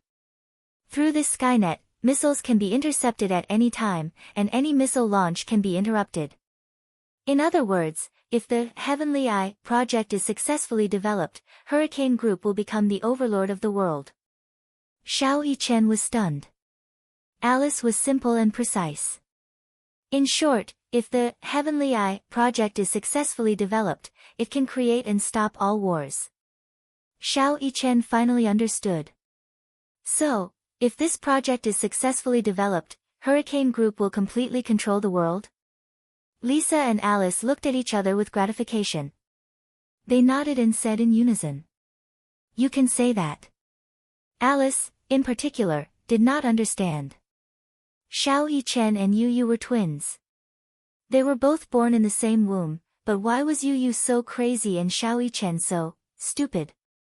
One proposed the idea of the Heavenly Eye project, while the other had to explain what the Heavenly Eye project was for a long time before he could understand it.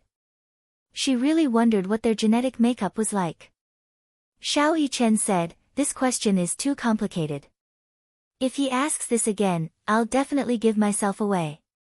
Even though he knew, if Gong Xiaoying really asked him about the Heavenly Eye project, he still wouldn't know a thing.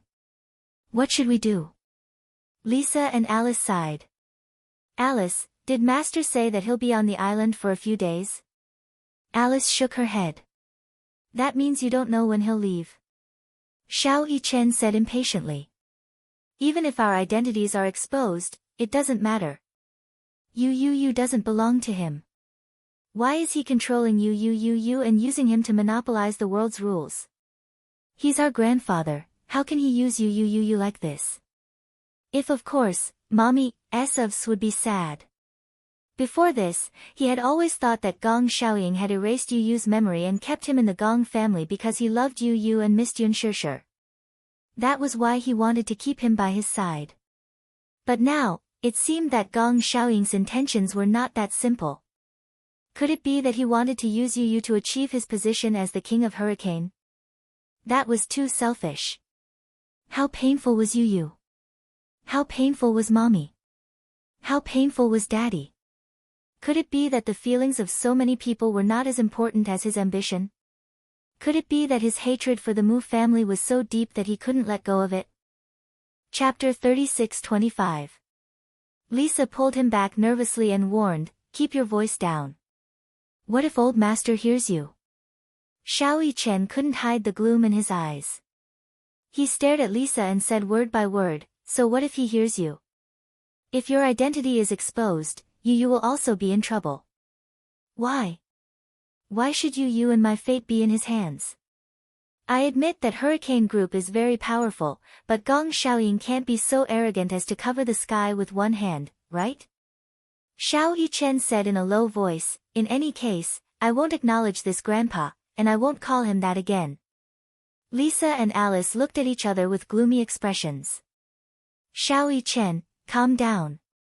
Mu Yichen turned around expressionlessly with a frosty expression on his face. Lisa said, it's best not to let Gong Xiaoying find out that you and Yu have swapped identities.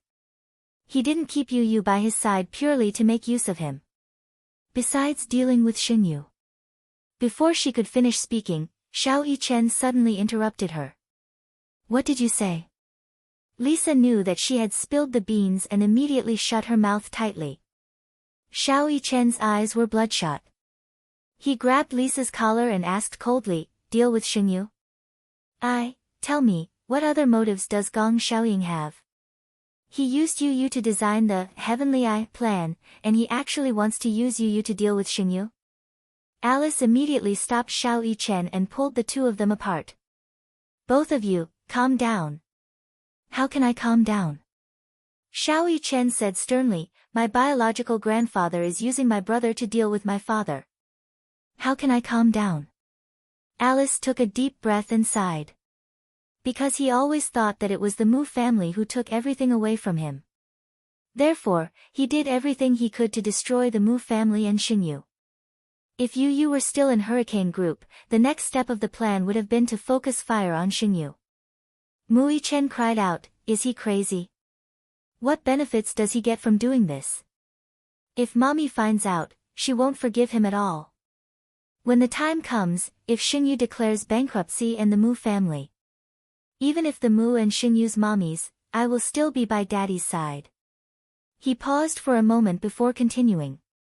Even if the Mu family has nothing left, be it Mommy, me, or Yu, we won't leave the Mu family.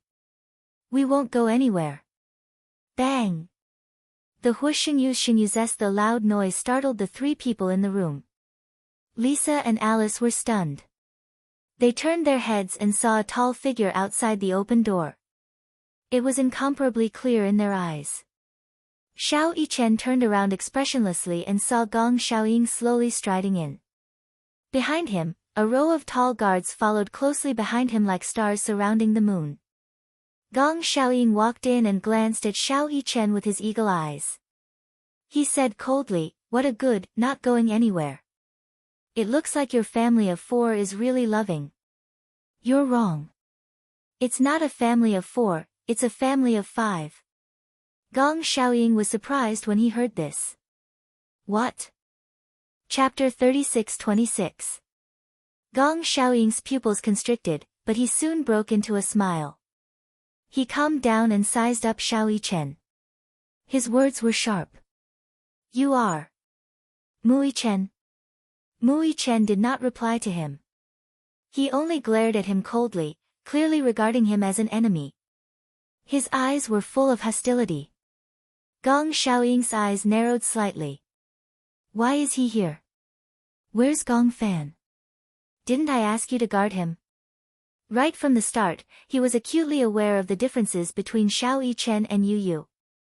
Even though Xiao Yichen was deliberately imitating Yu, be it his expression, tone, or style of doing things, it was hard not to leave traces behind.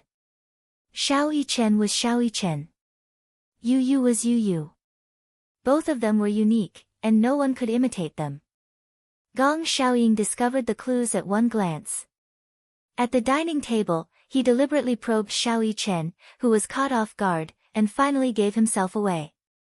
He was shocked, but he did not show it on his face. It was only when Xiao Yichen went upstairs that he followed him in puzzlement. Separated by a door, he could vaguely guess the whole story. The two children had been swapped. Yu was no longer on this island, and the person in front of him was not Yu but Mu Yichen. Gong Xiaoying did not expect things to turn out this way. He was extremely shocked. Xiao Yichen said expressionlessly, Yu has a name. He's called Yun Tianyu, not Gong Fan. Yu doesn't care about the lousy name you gave him. The real Yu will only recognize the name Mommy gave him. Lisa saw the drastic change in his expression and immediately stood in front of Xiao Yichen protectively. She said nervously, "Master, I'm sorry." Did they switch?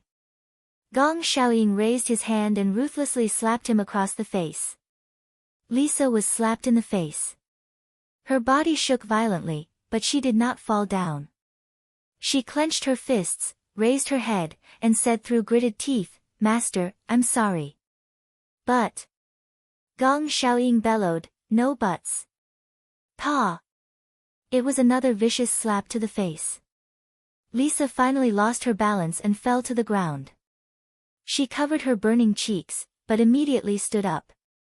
Without saying a word, she was ready to accept Gong Xiaoying's punishment. "Master, I'm sorry." Gong Xiaoying raised his hand again and slapped her cheek. Lisa calmly closed her eyes, but after a long time, the slap did not land. She opened her eyes in surprise, only to see Xiao Yichen holding Gong Xiaoying's wrist tightly. Gong Xiaoying was so strong, but under his grip, he did not move an inch. "You're not allowed to hit her." Xiao Yichen said coldly, "This has nothing to do with her, it's my idea." Gong Xiaoying sized him up coldly. "Oh. Your idea?" He did not believe that this child was smart enough to come up with such a plan to switch identities. Gong Xiaoying's bewildered gaze landed on Alice, and the latter took a step back in shock. Gong Xiaoying's sinister gaze was like an eagle's beak, making one tremble in fear. "Lock them up." At Gong Xiaoying's command, the bodyguards behind him rushed towards Alice and Lisa. One of the men had just grabbed Alice's arm when Xiao Yichen leaped up and delivered a flying kick to the man's elbow. Chapter 36-27. The back of his head hit the ground. The strong impact was like a magnitude 10 earthquake. No matter how iron-blooded a man was, he couldn't bear such intense pain and cried out in pain. Xiao Yichen kicked him a few meters away and shouted, "Who dares to touch them? Whose hand did I break?" Gong Xiaoying snorted. "You think you can go against Hurricane? You're overestimating yourself." Xiao Yichen laughed coldly. "Yes, I'm overestimating myself. Indeed, I'm just a child. I can't do anything to Hurricane." "But..." He laughed evilly.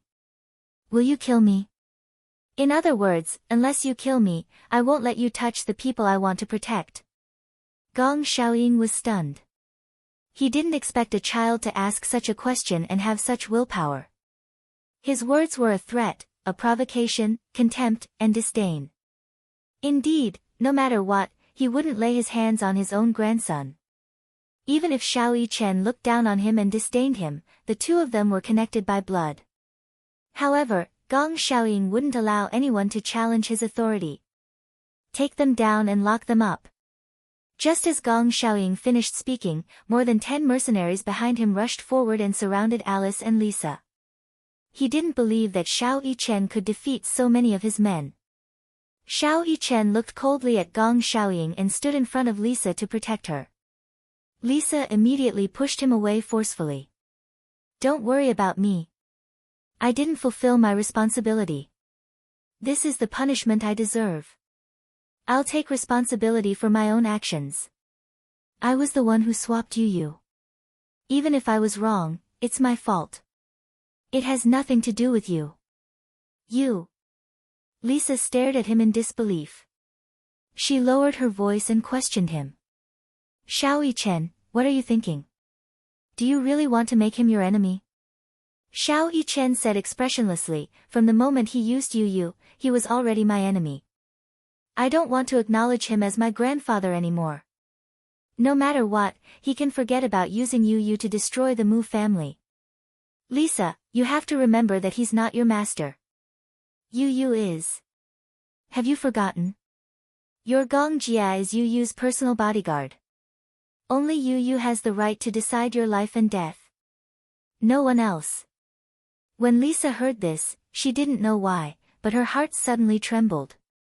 This man is my enemy and Yu's enemy. Since he's Yu's enemy, he's also your enemy. What right do you have to listen to him? If it were me, I wouldn't listen to him obediently. Gong Xiaoying finally couldn't take it anymore. Grandfather and grandson had turned against each other. He had never thought that his biological grandson would make him his enemy. His heart ached. It was hard to imagine that things would turn out this way.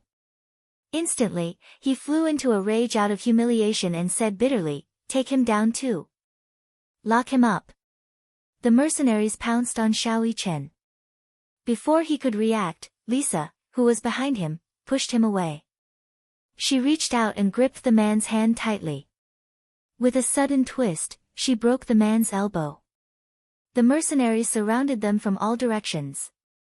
Lisa and Xiao Yichen stood back to back as they dealt with the incoming mercenaries and bodyguards. Their teamwork was flawless. Chapter 36-28. Gong Xiaoying did not expect a child's ability to be so terrifying. Xiao Yichen and Lisa had their backs to each other in tacit understanding. Facing the enemies coming at them from all directions, they threw punches, hooked kicks, and sent flying kicks. Their coordination was amazing and flawless. An adult weighing more than 100 kilograms was sent flying by Xiao Yichen, who was not even 10 years old. He was sent flying. What kind of terrifying leg strength did he have to be able to send an adult flying so far with just one kick? Gong Xiaoying retreated half a step in shock. At that moment, he saw Xiao Yichen grab a man by the collar and throw him harshly against a cabinet. With a loud thud, the cabinet fell to the ground. Under Lisa's cover, Xiao Yichen rushed to Gong Xiaoying and grabbed him by the collar. He coldly ordered, "Prepare a boat for me. I want to leave this place. Don't even think of leaving unless you return Gong Fan." Mu Yichen sneered. "I don't know who Gong Fan is. I only have a younger brother, and his name is Yun Tianyu. Unless you kill me." Gong Xiaoying arrogantly raised his chin and enunciated each word clearly. "Otherwise, don't even think of leaving this place." Mu Yichen narrowed his eyes. At this moment, countless armed mercenaries rushed over from behind. There were hundreds of bodyguards stationed on the castle. When they saw this scene, they thought that it was Mu Yichen who had kidnapped Gong Xiaoying. They were so shocked that they immediately raised their guns and aimed at Mu Yichen. Lisa saw this and rushed over to protect Mu Yichen. "Don't shoot. This is Master's grandson. Don't shoot." The mercenaries did not put away their guns, though. They only listened to Gong Xiaoying's orders. Therefore, they did not listen to anyone else's words. Gong Xiaoying was very calm and coldly ordered, "Put away your guns." Only then did the mercenaries put away their guns. Gong Xiaoying lowered his head and exchanged glances with Mu Yichen. He warned, "Give up. I can't leave here." "Then let me give you a kind warning. It's impossible for you to use Yu to go against Xingyu Financial Group and my daddy. Our family of 5 will never be separated. I can brainwash him, but I can also erase your memory. I'm warning you, if you dare to leave this place, I will erase your memory, just like Gong Fan." "I told you, he's not Gong Fan." Mu Yichen was so angry that he laughed. "If you're such a person who likes to force your will on others, who likes to manipulate the fate of others, then you don't deserve to be my grandfather, and you don't deserve to be my grandfather. You don't deserve my mommy to acknowledge you as her father." "Pa!" Mu Yichen glared at her. Lisa, who was watching from the side, was stunned. Only then did Gong Xiaoying react and look at his palm.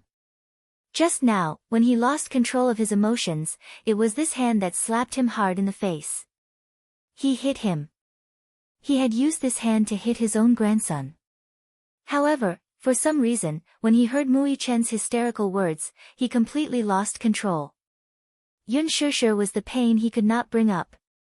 After being left outside for so many years, she was now unwilling to acknowledge him as her father for the sake of that brat from the Mu family.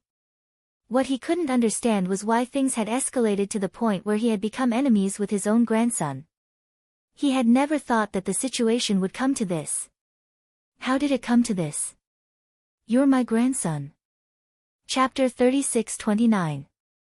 "Now, I want to leave this place.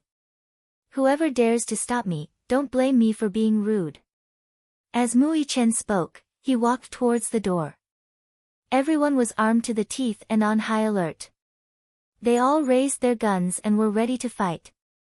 Lisa saw this and was worried. She immediately followed Mui Chen out of the door. Lisa. Gong Xiaoying turned around angrily and said coldly, even you want to betray me? Lisa's back stiffened, but she did not dare to turn around and look into his eyes. He turned around and said coldly, fine. Then I'll warn all of you. Unless I'm dead, none of you will be leaving this place. Mui Chen stopped in his tracks but did not turn around. He raised his chin. Although his voice was not loud, it was powerful.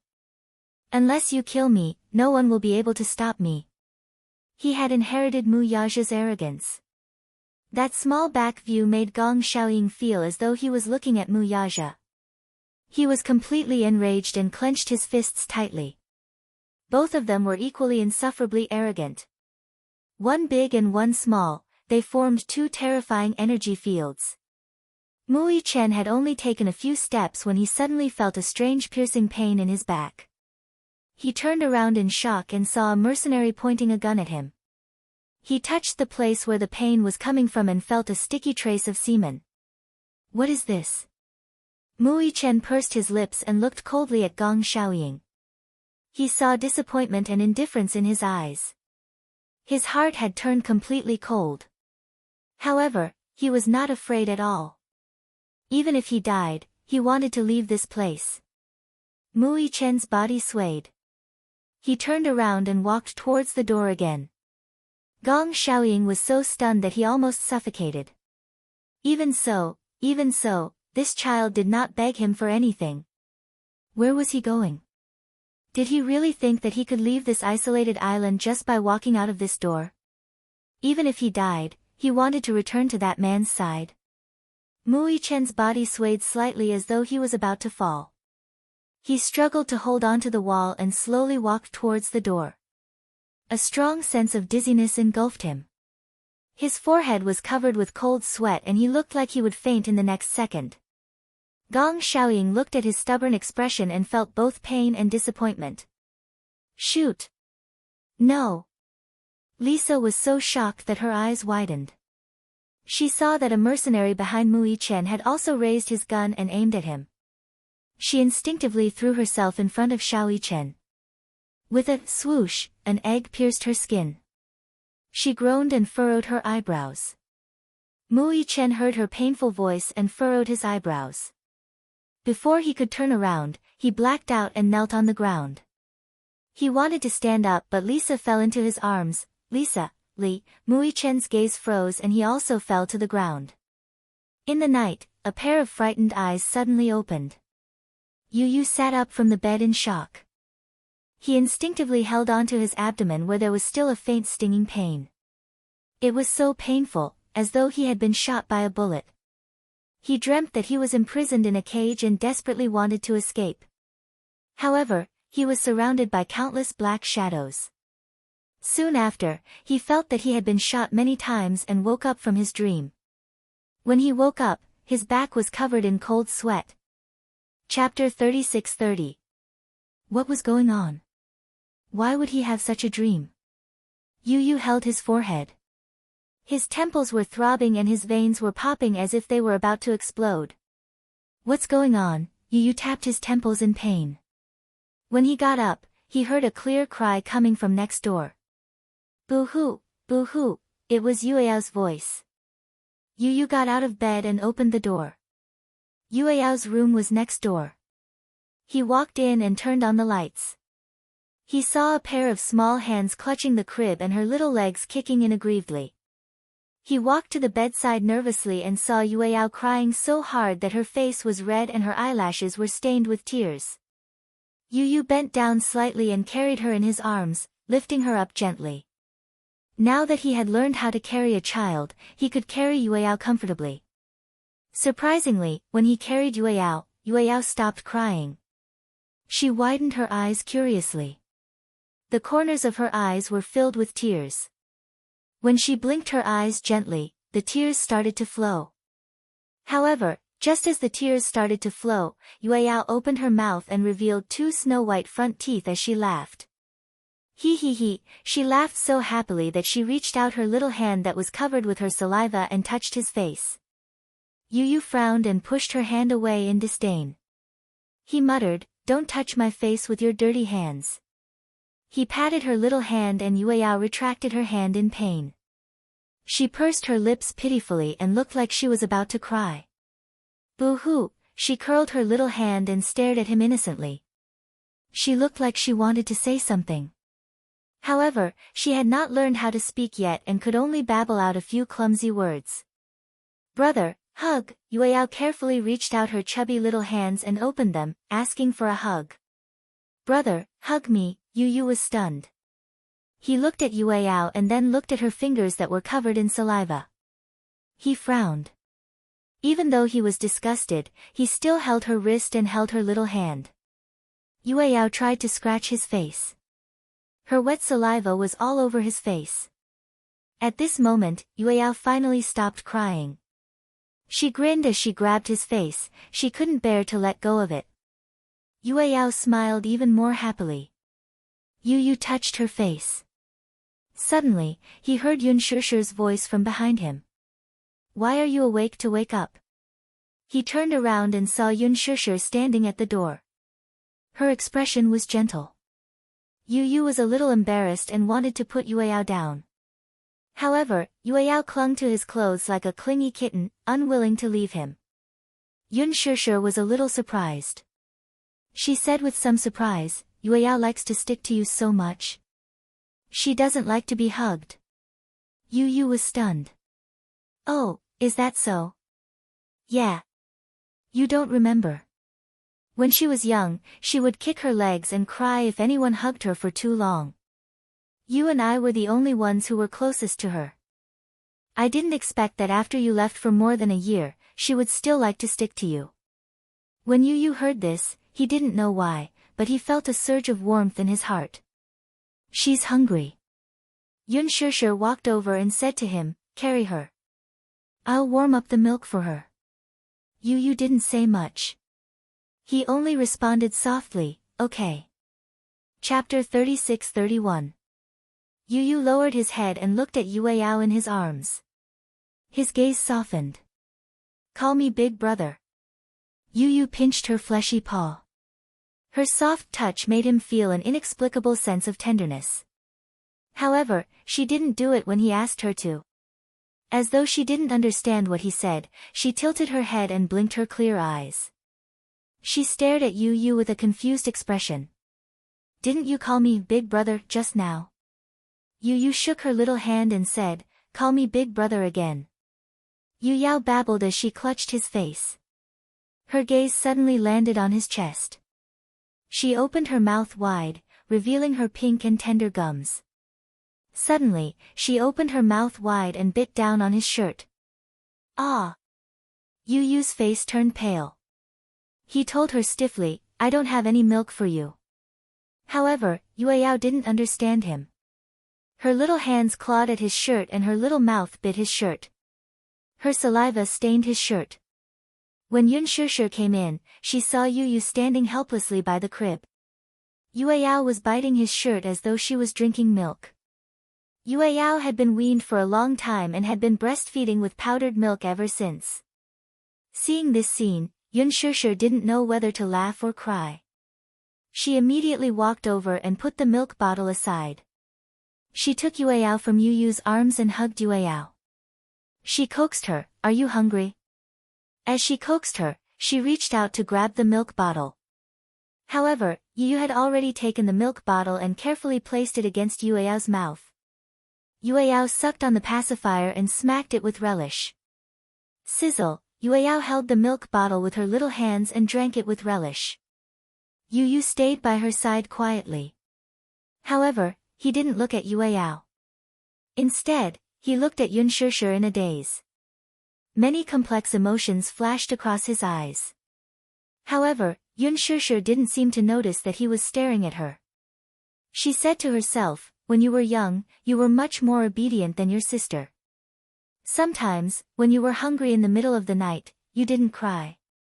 You slept until dawn without waking Mommy up. When Mommy woke up and ran to the crib in a panic, she saw you holding your fingers and nibbling on them with relish. At that time, I thought that you must have been worried about Mommy's tiredness, so you didn't want to wake her."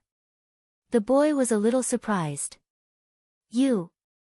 Were you still working back then?" "Yes. Until you were weaned, until you were weaned at that time at."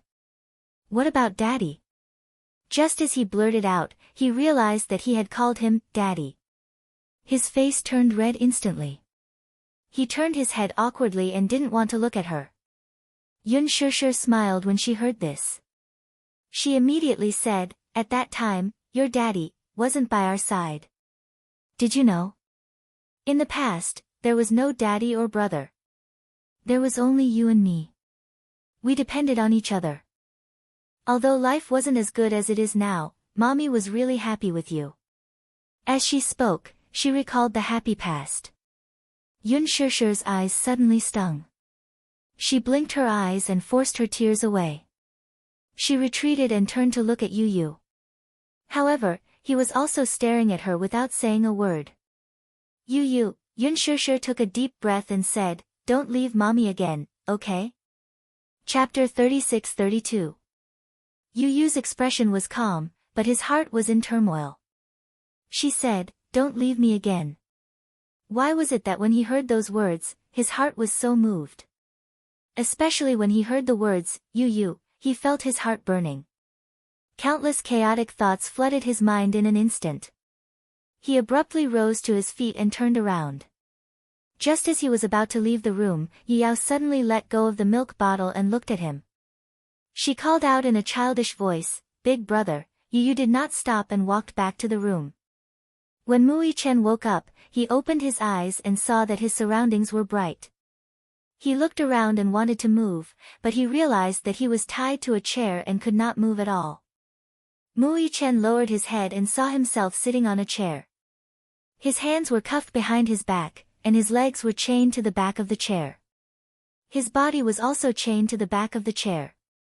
What was going on? Wasn't he shot? He looked around and finally saw that he was in a dark room. A beam of light shone down from the top of his head, and it was so bright that he could not open his eyes. Xiao Yichen tried his best to open his eyes and forced himself to adapt to the strong light. He looked at Lisa beside him, who was also tied to a chair. Her head was lowered and she was still unconscious. Mui Chen looked at her back and saw that the wound was not deep. If it was a real bullet, it would not have left such a shallow wound. He carefully recalled that when he was shot, he fainted and was unconscious. Mui Chen immediately realized that Gong Xiaoying must have ordered him to shoot with a tranquilizer gun. Could it be that they were shot with a tranquilizer gun? Xiao Yichen tried to call out to Lisa. "Lisa! Lisa! Li! You're awake." A heavy voice suddenly interrupted his train of thought.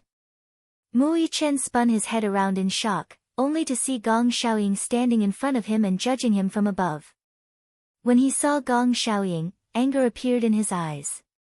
He struggled and shouted, "What did you do to Lisa?" Gong Xiaoying said coldly, "Don't worry, she's not dead." When Mui Chen heard that, he asked suspiciously, "You used a tranquilizer gun?" "Ha! You even know about tranquilizer guns. You're not simple." Gong Xiaoying pulled a chair over and sat down. He sighed and said, "My two grandsons, one is good at martial arts, one is smart and the other is good at martial arts. It's really an eye-opener." "Grandsons?" Mui Chen mocked, "I didn't acknowledge you as my grandfather." "This lord, you'd better not be so sentimental." "I'll never acknowledge you as my grandpa." Gong Xiaoying did not exchange pleasantries and went straight to the point. "Where is Gong Fan?" Mui Chen retorted, "Do you think I'll tell you? Besides, you're asking the wrong person. I don't know any Gong Fan. I don't need you to tell me. Since you've swapped identities, Gong Fan must be in the Mu family now." Mui Chen snorted coldly, but he was a little flustered. Gong Xiaoying looked at him calmly. When he saw that he did not look at him, he said helplessly, "You're my grandson and I'm your grandfather. No matter how you deny it, it's a fact that can't be changed. You don't have to be so cold to me. It won't do you any good." Chapter 36-33. Mu Yichen was a prideful person. After all, he was Mu Yaja's son and had inherited Mu Yaja's arrogance. However, in front of Yun Shishir, Yu Yu, and Mu Yaja, he had always been a warm boy. However, in front of outsiders, he was a miniature version of Mu Yaja. How could he bow down to Gong Xiaoying? Whether it was threats or coercion, Xiao Yichen would never give in to him. When Gong Xiaoying heard this, the muscles on his face twitched and he was furious. He finally lost control of his emotions and stood up.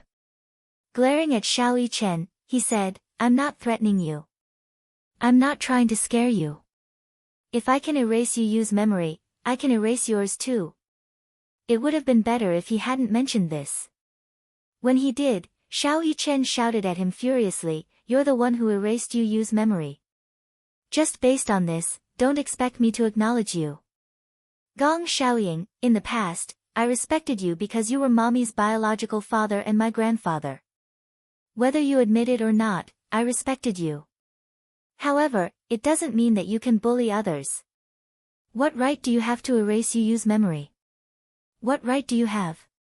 Don't you love Mommy the most? If you love Mommy, why would you do something that would make her sad?" Gong Xiaoying was stunned and looked at him in surprise. He had expected this child to be angry, but he didn't expect him to be so calm even though he was angry. He was too calm. Gong Xiaoying said coldly, "Aren't you worried that if I erased Yu Yu's memory, I can erase yours too?" "You can't erase it." Xiao Yichen said expressionlessly, "Even if you want to erase it, you can't erase mine." "Ha! Where does your confidence come from?" Gong Xiaoying scoffed. "Memories that can't be erased? I'd like to see what kind of memory Alice can't erase." "No. Don't." At the side, Lisa struggled to raise her head. She opened her eyes and said weakly, "Don't." She was still under the effects of the anesthetic. As a result, he stuttered when he spoke, and his reactions were also extremely slow. However, when she heard that Gong Xiaoying had threatened Xiao Yichen that he would erase his memory, she suddenly became nervous. Gong Xiaoying shouted, "You betrayed me. You have no right to speak here." I didn't betray." Lisa spat out a few words with difficulty. Her words were intermittent and incoherent. Xiao Yichen looked at her. However, he heard Lisa say firmly, "Yu Yu is my master. I didn't betray him." Ever since that day when Gong Jia brought her to Yu Yu and told her that he was the person she would be loyal to for the rest of her life, she swore to herself that Yu Yu was her only master. Unless she died or Yu Yu died, she would never change her heart. Yu Yu was her only master. Even if she had to betray the whole world, she would never betray the person she was loyal to. She had never betrayed Yu Yu. Hence, she was not a traitor. Lisa suddenly said in a powerful voice, "Me. Am not a traitor." Xiao Yichen was stunned. After a short moment of shock, he smiled. Lisa, it wasn't that he wasn't moved. He was touched by Lisa's sincerity. Chapter 36-34. Gong Xiaoying looked at Mu Yichen but didn't say anything in the end. He suddenly stood up and looked at Mu Yichen meaningfully. He said coldly, "Looks like you won't give up until you see the coffin. I'd like to see whose memory I can't erase." After he finished speaking, he immediately ordered his subordinates, "Bring Alice here." Yes. A few minutes later, two of his subordinates brought Alice in. Rather than saying that she was invited in, it was more accurate to say that she was forced in. When Alice walked into the darkroom, she saw Xiao Yichen and Lisa tied to the chairs and unable to move. Her gaze was shocked and she became sullen. "Boss, how could you tie Xiao Yichen up? He's your grandson." Gong Xiaoying looked at her coldly from the corner of his eyes. Suddenly, he walked in front of her and slapped her. Alice's face was instantly slapped to the side. Don't think that I don't know what you've done. You can't escape the responsibility of swapping the two children. You know very well whether or not you're the one who did it. Do you need me to remind you of anything? When Xiao Yichen saw this, he stared nervously at Gong Xiaoying and immediately warned him, don't hurt her. Xiao Yichen. Alice turned her back to him and stopped him. Don't talk. This has nothing to do with you. Xiao Yichen was stunned for a moment. Alice turned her face. There seemed to be some emotions in her eyes. She looked steadily at Gong Xiaoying. Her chest rose and fell for a long time. Suddenly, she smiled bleakly. I know that I betrayed you. I deserve this slap. But boss, what kind of deep hatred do you have that you can't let go of it after so many years? What kind of deep hatred do you have that you want to take revenge on these two children? They were still so young. Yu Yu's memories were erased. It was sealed by my hypnosis. However, ever since his memories were sealed, there wasn't a single day that I didn't regret it. Look at Yu Yu, what has he become? Gong Xiaoying was startled and suddenly stopped talking.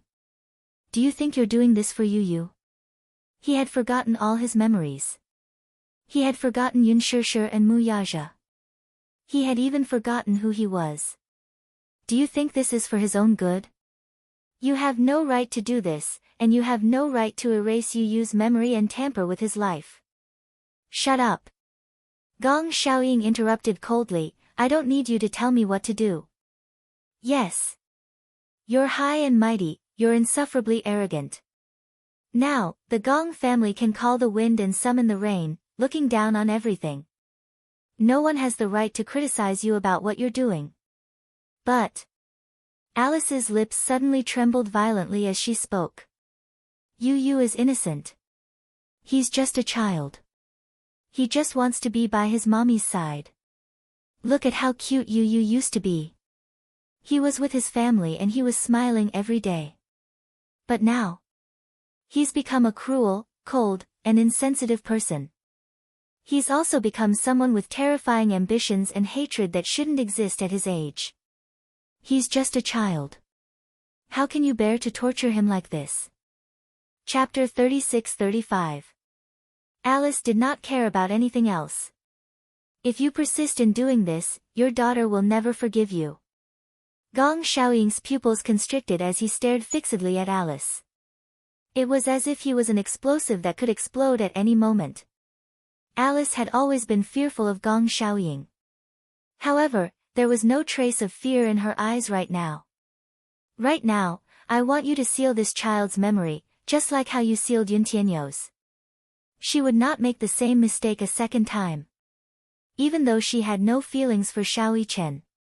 However, perhaps because she could no longer have children in this lifetime, she could understand the pain of a mother and son turning against each other. Hence, she could understand Yun Shishir's pain, as well as Yu Yu and Xiao Yichen's pain. She had already killed Yun Tianyu, she could not kill Xiao Yichen as well. Gong Xiaoying glanced at Mu Yichen before returning his gaze to Alice. His tone was full of threat. Do it right now. No. Alice took a deep breath and rejected him coldly. I don't want to do this kind of thing again. She mustered up her courage and rejected him with an incomparable conviction. She knew what the consequences of going against the man's order were and what it meant. The man standing in front of her was the head of the Gong family. What's more, he was the person with the highest authority in the Hurricane Group. Alice knew very well what it meant to go against his order. It was just that she was unwilling to do so and was even more unwilling to comply with his decision. Gong Xiaoying did not expect Alice to go against his order. His gaze turned stern as he sized her up in disbelief. He was so angry that he laughed. Do you know what you're saying? I know, and I know very well that I'm going against your order. You asked me to wipe Xiao Yichen's memory, but I said, no. Alice's tone gradually softened as she spoke.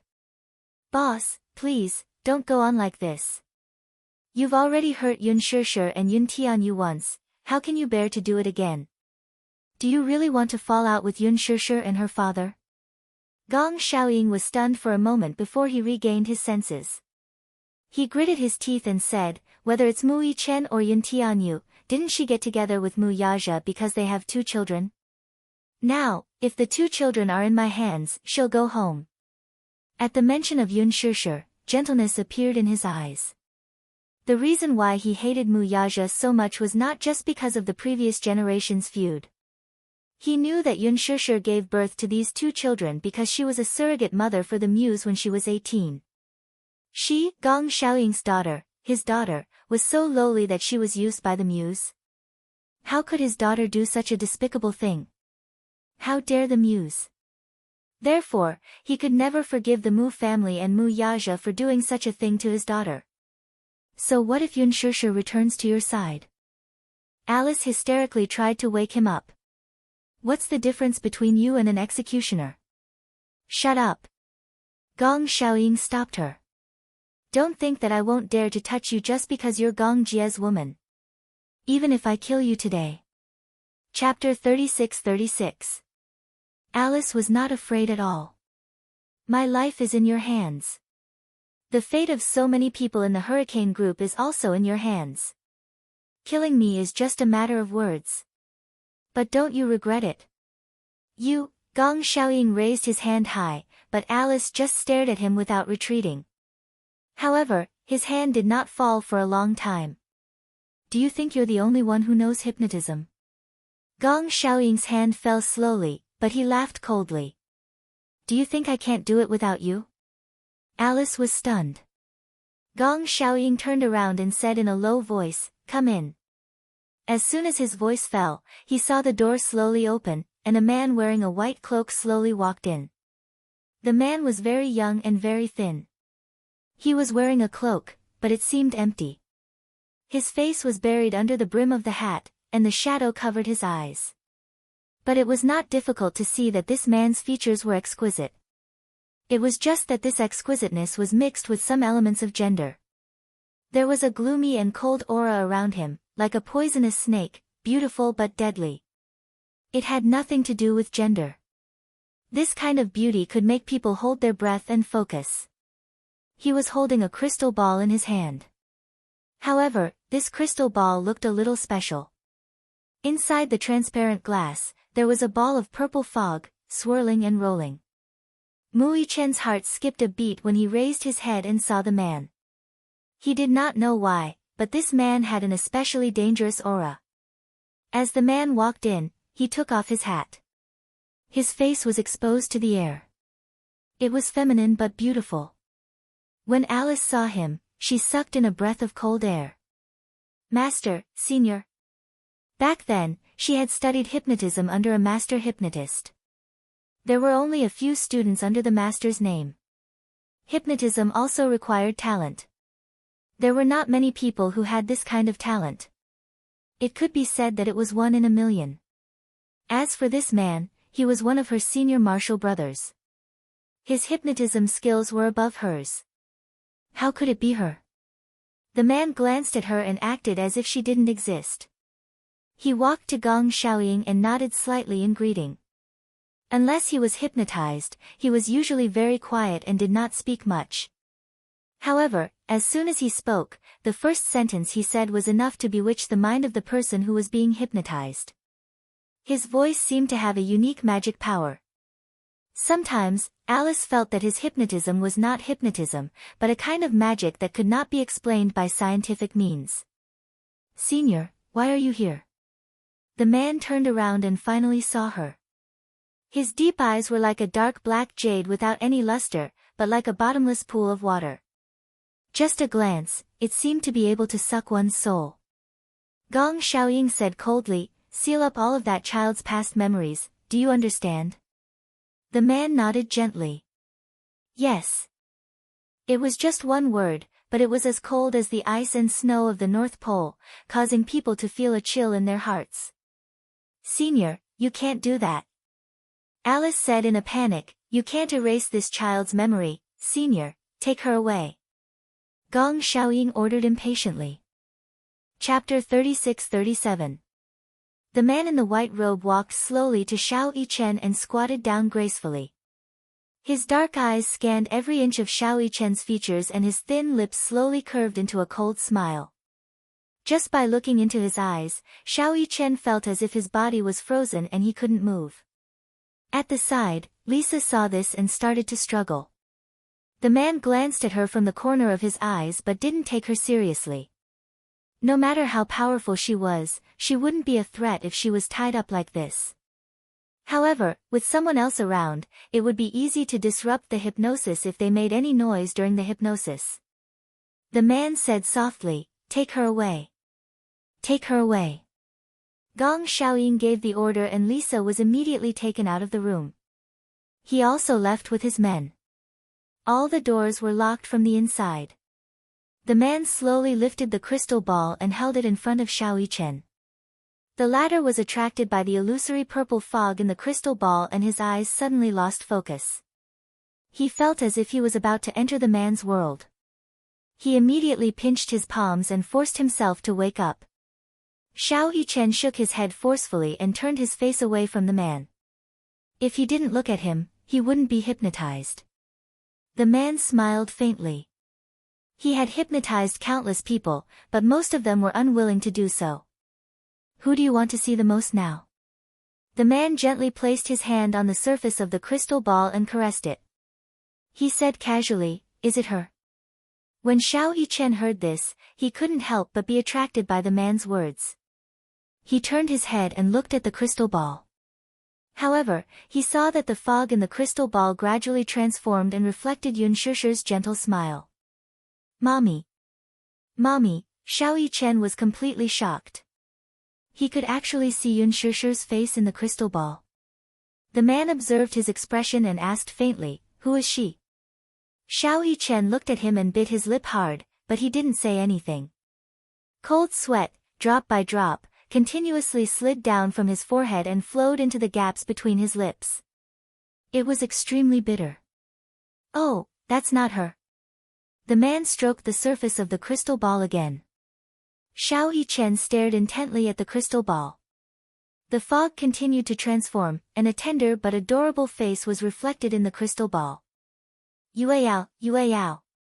Xiao Yichen suddenly became agitated. He struggled, but the more he struggled, the tighter his hands were tied. "What are you trying to do?" he questioned angrily. The man smiled and held the crystal ball in front of him. In the crystal ball, that tender and cute face slowly came to life. Yueyao opened her eyes wide and stretched out her hands towards him. "Brother, hug, Yueyao, is she the one you want to see?" The man stroked the crystal ball again, and the fog transformed into Yu Yu's face again. However, Yu Yu's eyes were cold, as if she was a stranger. Yu Yu, who was reflected in the fog, suddenly opened her mouth and spoke. "Mui Chen, don't come back." Her voice was cold, but every word was cruel and heartless. Xiao Yichen was stunned. He frowned and couldn't believe that Yu Yu had said those words. "Why?" He smiled bitterly and said to Yu Yu, "Why don't you come back?" "Because no one needs you." Chapter 36-38. He didn't know why, but no matter how tough the environment was or how hopeless the situation was, Xiao Yichen's heart was about to break when he heard Yu Yu's words. "You don't need me, that's right." Yu Yu echoed in the crystal ball, "No one needs you." Xiao Yichen's pupils gradually lost focus. He stared at the crystal ball numbly. A line of tears slowly flowed down from his left eye. One tear, followed by another. In an instant, his face was covered with tears.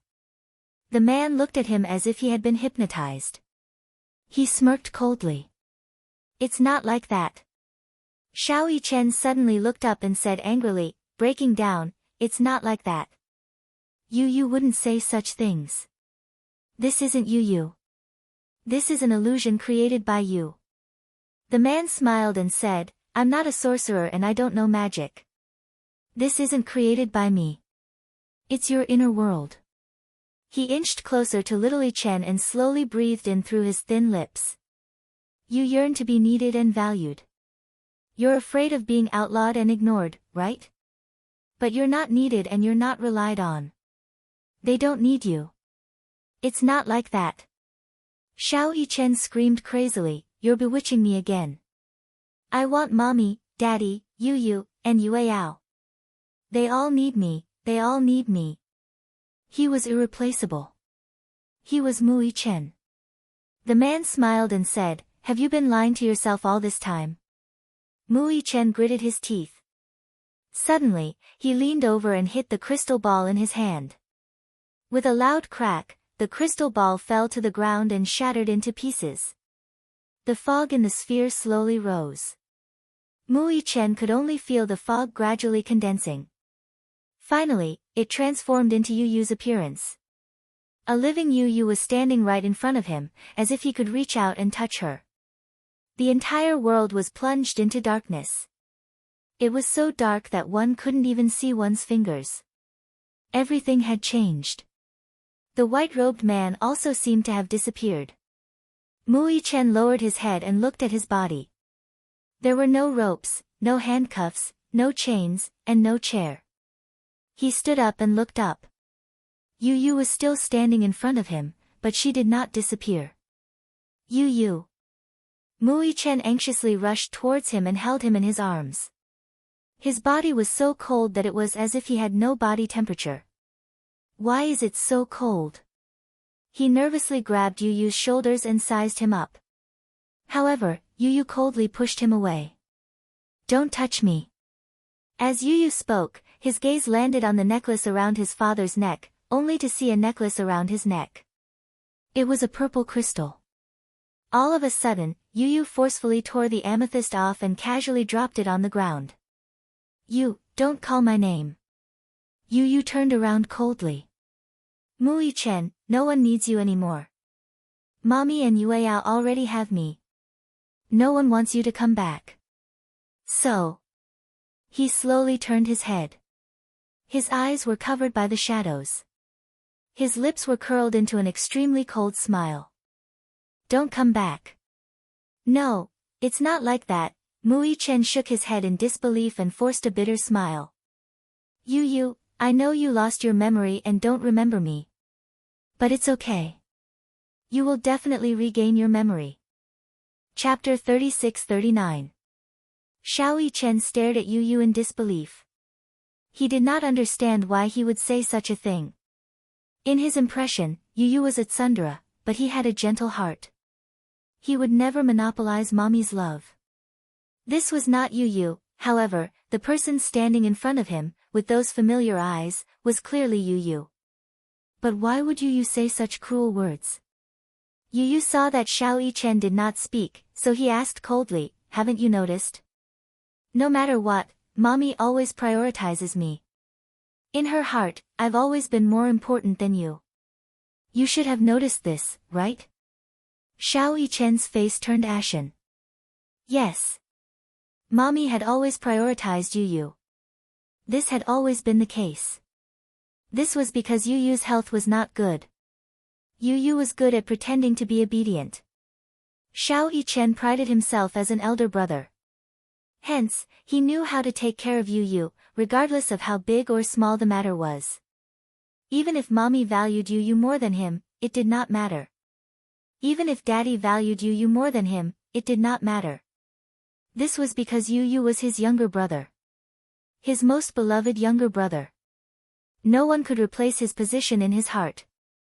Whether it was mommy, daddy, Yu, or Yueyao, they were all his dearest family members.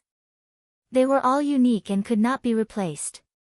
However, when he heard Yu say such cruel words, Xiao Yichen could not help but feel a sense of loss.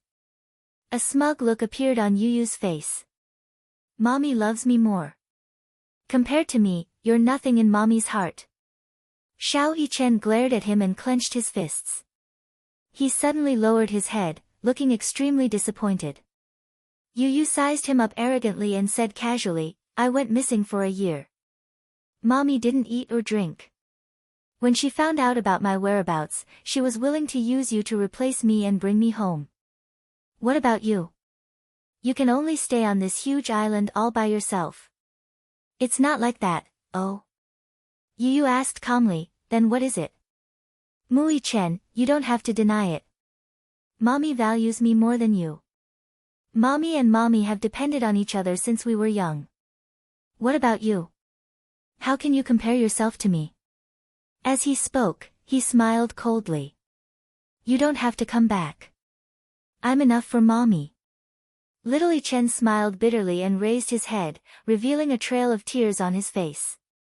He smiled with tears in his eyes and said gently, You, even if Mommy loves you the most, it doesn't matter. I won't be sad. Because you're my younger brother. Yu, who was standing in front of him, was in a daze. You're my younger brother. I'll give you everything. I won't fight with you. Don't worry, I won't be sad. Xiao Yi Chen wanted to hug him as he said this. With a look of disgust, Yu broke free from him and flung his hand away. Don't touch me with your hand. Yu said coldly, I don't want an older brother like you. Xiao Yi Chen was stunned. Yu's words pierced his heart like a knife through butter. Why? Xiao Yi Chen forced a smile, but it was stiff. Is it because I didn't do well enough? Or, you don't like me? It's not that I don't like you. I hate you. Yu's eyes were fierce. If it weren't for you, Mommy would only belong to me. I hate people who want to steal Mommy from me. I didn't steal her. Chapter 3640. After a pause, Mui Chen said nervously, Mommy only belongs to you. I won't snatch her away, okay? Yu, don't be like this. As he said this, he helplessly reached out to grab Yu's hand. However, Yu took half a step back in disgust. It was as if he felt dirty just by touching him. Don't touch me. Yu's figure gradually blurred and turned into a thin mist before dissipating. No. Xiao Yi Chen pounced on him sadly, but it was all in vain. When he looked up again, the scene in front of him had changed again. He saw Xiangdi stroll. His home. At this moment, he couldn't tell if he was in a dream or reality. Xiao Yi Chen bit his lip hard and tried to walk forward. He stood outside the main door. Through the lanyard and across the courtyard, he saw Yun Shishir carrying Yueyao through the floor-to-ceiling windows. Mommy. He anxiously groped for the door and tried to open it, but the door was locked from the inside. He was blocked outside the door and couldn't get in. Mommy, open the door. Mui Chen shouted frantically, Mommy, it's me, Xiao Yi Chen. I'm back. However, no one paid attention to him. It was as if he was a ball of air that no one could see. A sense of loneliness enveloped him. Mui Chen suddenly felt that he couldn't breathe. The feeling of being completely ignored overwhelmed him. Mommy, can you hear me? Mui Chen's throat was blocked. He choked and said, It's me. I'm Xiao Yi Chen. Open the door and let me in, okay? I want to go home. Yu's voice suddenly came from inside the house. Yueyao, your brother is here. Xiao Yi Chen retreated back to Lan Shan. Through the floor-to-ceiling window, he saw Yueyao staggering towards Yu. Yun Shishir and Mu Yaja stood at the side, looking at him with gratified expressions. Yu hugged Yueyao and lovingly hugged the cuddly little ball in his arms. Yueyao hugged Yu's neck tightly and smiled. Brother. This clear and loud sentence made everyone beam with joy. Xiao Yi Chen heard Yueyao's laughter through the window and couldn't help but laugh as well. He hadn't seen Yueyao for a long time and missed her very much. Now, just hearing her clear voice warmed his heart. Yueyao, his little princess. Xiao Yi Chen stood outside the villa and looked on eagerly. However, the warm scene in the house seemed to have nothing to do with him. He wanted to go home more and more, to return to that warm home. He missed Mommy, Yueyao, and Daddy so much, he missed Yu so much. Xiao Yi Chen went back to the main door and pressed the doorbell forcefully. However, no matter how long he pressed it or how many times he pressed it, no one answered him. Outside, the cold wind gradually became bitterly cold. He was shivering from the cold. Mu Yichen couldn't wait any longer.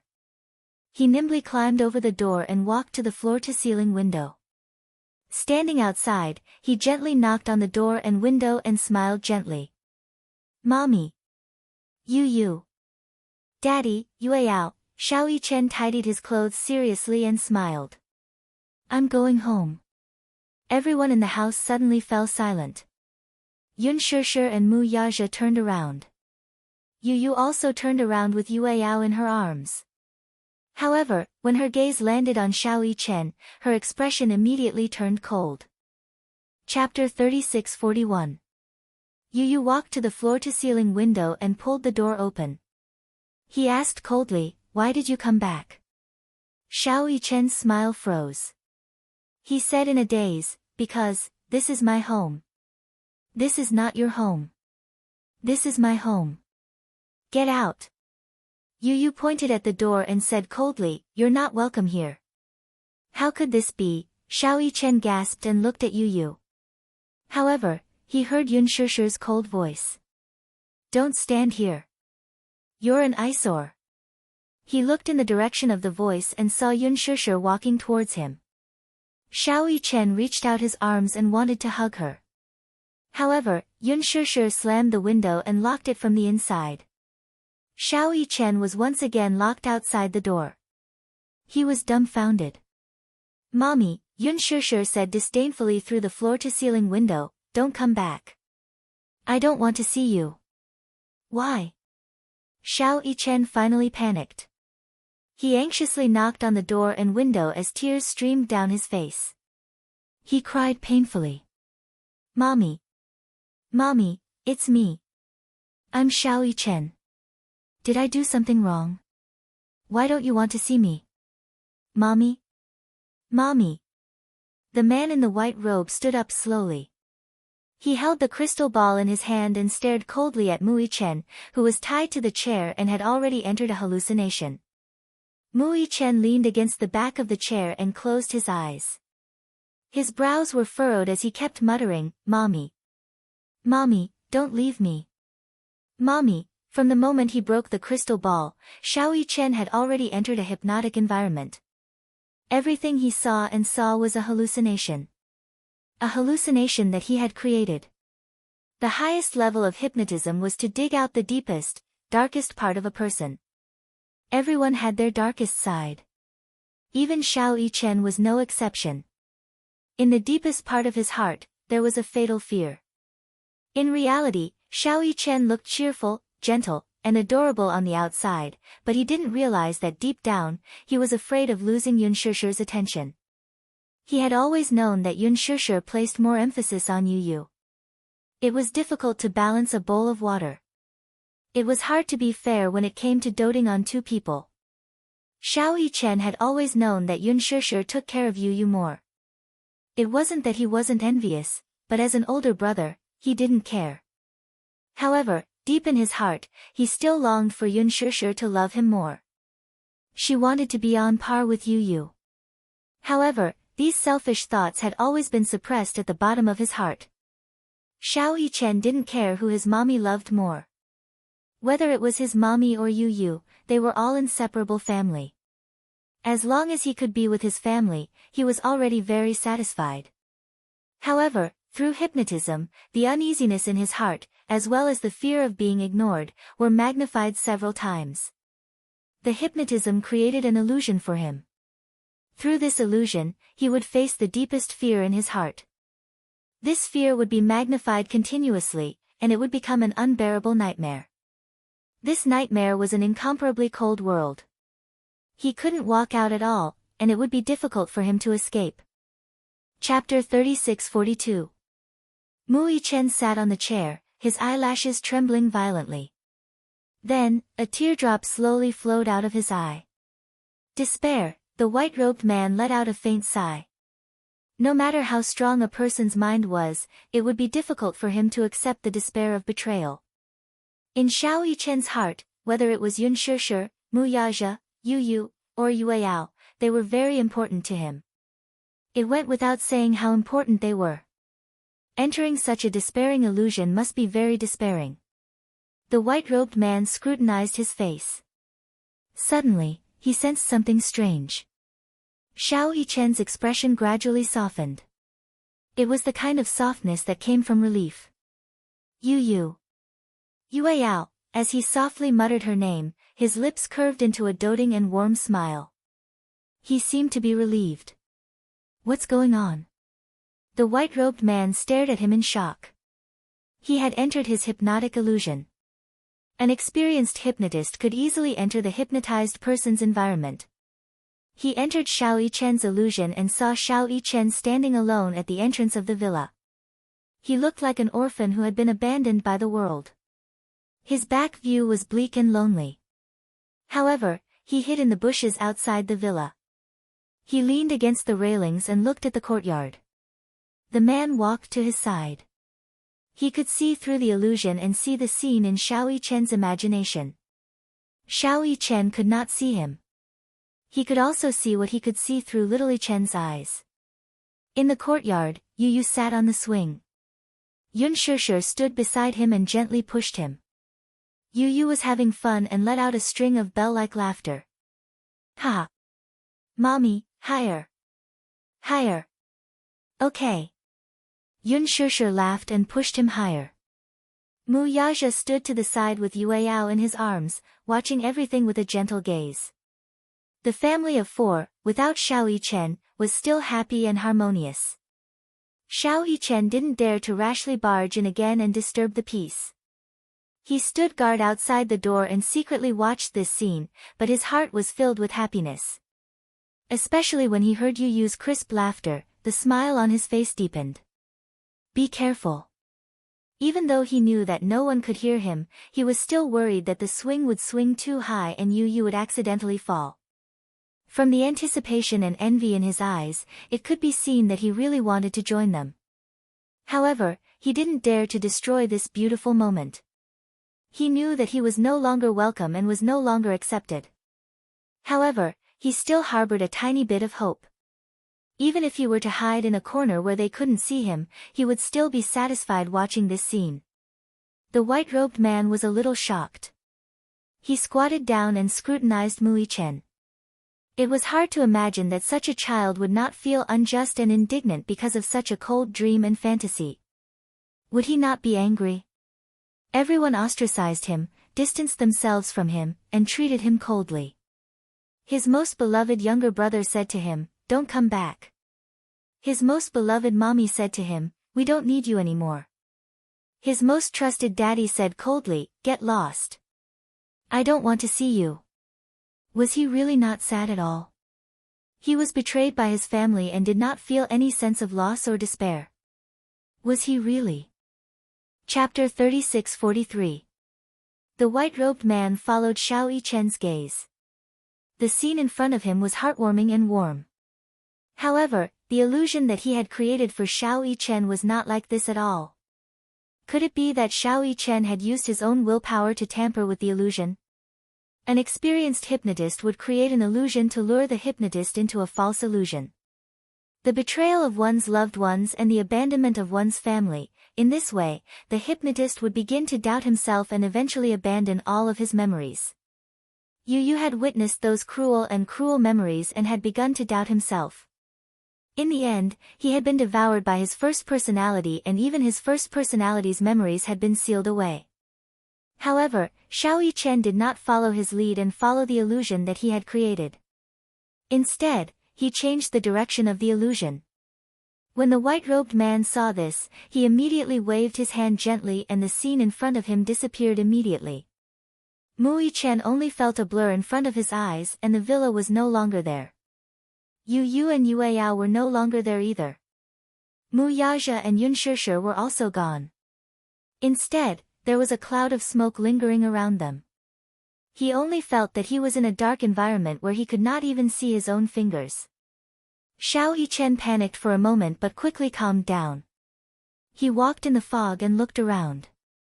He stretched out his hand and tried to push aside the heavy fog, but he could not see his surroundings clearly. "Mommy," Xiao Yichen tried calling out a few times but could only hear his voice echoing continuously.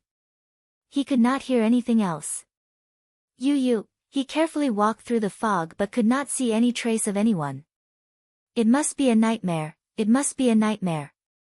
Xiao Yichen kept telling himself in his heart, hoping that he could wake up from the nightmare as soon as possible.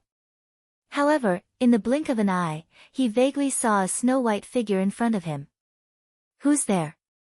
Xiao Yichen panicked and chased after the figure. Mommy. Yu, is that you?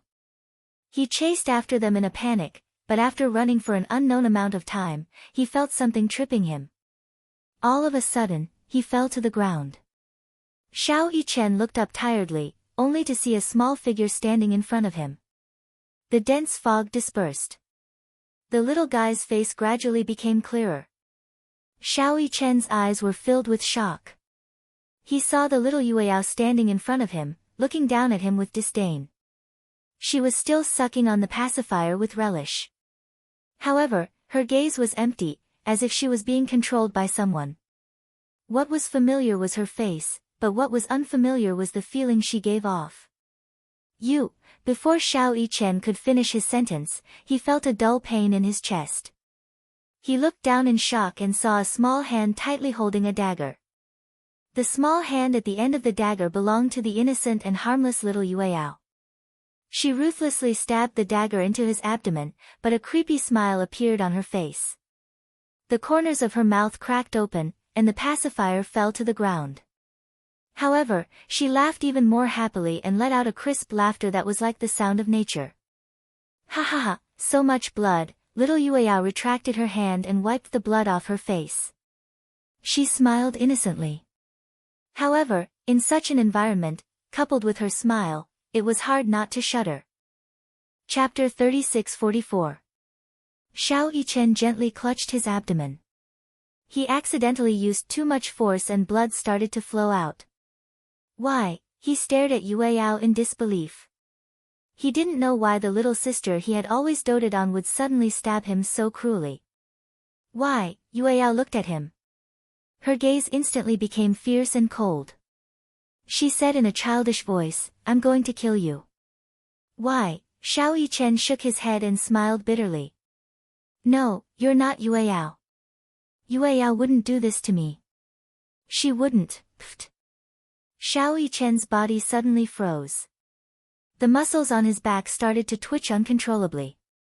He stood up with difficulty and lowered his head. Another sharp dagger pierced through his body from behind. Little Yichen staggered a step and swayed as he turned around, only to see his younger brother's face, which was as cold and terrifying as a malicious spirit's. Didn't I tell you not to come back? Yu shouted at him in a shrill voice. Didn't I tell you to get lost? Why did you come back? Xiao Yichen looked at Yu. He clenched his teeth and started to cry. Tears trickled down her cheeks and flowed down her face. He stubbornly wiped his tears and said in a hoarse voice, Yu, don't do this. I'll kill you. I'll kill you. Yu suddenly pulled out the dagger and kept approaching him. Mu Yichen, after I kill you, Mommy will belong to me completely. I won't have to worry about anyone else stealing Mommy's love from me. Without you, Mommy will only dote on me. Little Yichen's throat churned as the taste of blood gushed out of his throat. He swallowed hard to suppress the taste of blood and explained, No. I'm not trying to snatch your mommy away from you. Yu, I'm your brother. I'm your brother. Shut up. Yu shouted at the top of her lungs, You're not my brother. I told you to shut up, I don't have a brother like you. As he spoke, he gripped the dagger tightly and approached Xiao Yichen. No. Don't, Xiao Yichen kept crying and begging. With his strength, whether he was in a dream or seriously injured, he was fully capable of capturing the frail child in front of him. But he couldn't bear to. He couldn't bear to hurt Yu. Even if he was covered in injuries, he did not want to hurt Yu at all. Yu. I'm your brother, don't be like this. Open your eyes and take a good look. Pfft. Unwilling to let him go, Yu grabbed the man's collar with one hand and stabbed the dagger into his flesh mercilessly. Ugh, little Yichen let out a muffled groan as blood seeped out from the corner of his mouth. He gripped Yu Yu's shoulder tightly. Due to the excruciating pain that almost numbed his nerves, he subconsciously wanted to push Yu Yu to the ground. However, after a short while, the strength in his hands suddenly relaxed. Xiao Yichen smiled helplessly. No matter what, he could not bear to hurt his brother. Yu Yu. It's okay if you don't remember me, little Yichen uttered these words with much difficulty. He clenched his fists tightly as he endured the suffocating pain. His back was drenched in cold sweat. With a numb expression, Yu Yu stabbed the man again and again with the dagger. Chapter 36:45. Yu Yu's ferocious face kept getting bigger and bigger in front of him, his eyes were bloodshot and they seemed to have dyed his eyes red. Xiao Yichen's body gradually went limp and he fell to the ground. He couldn't count how many times he had been stabbed.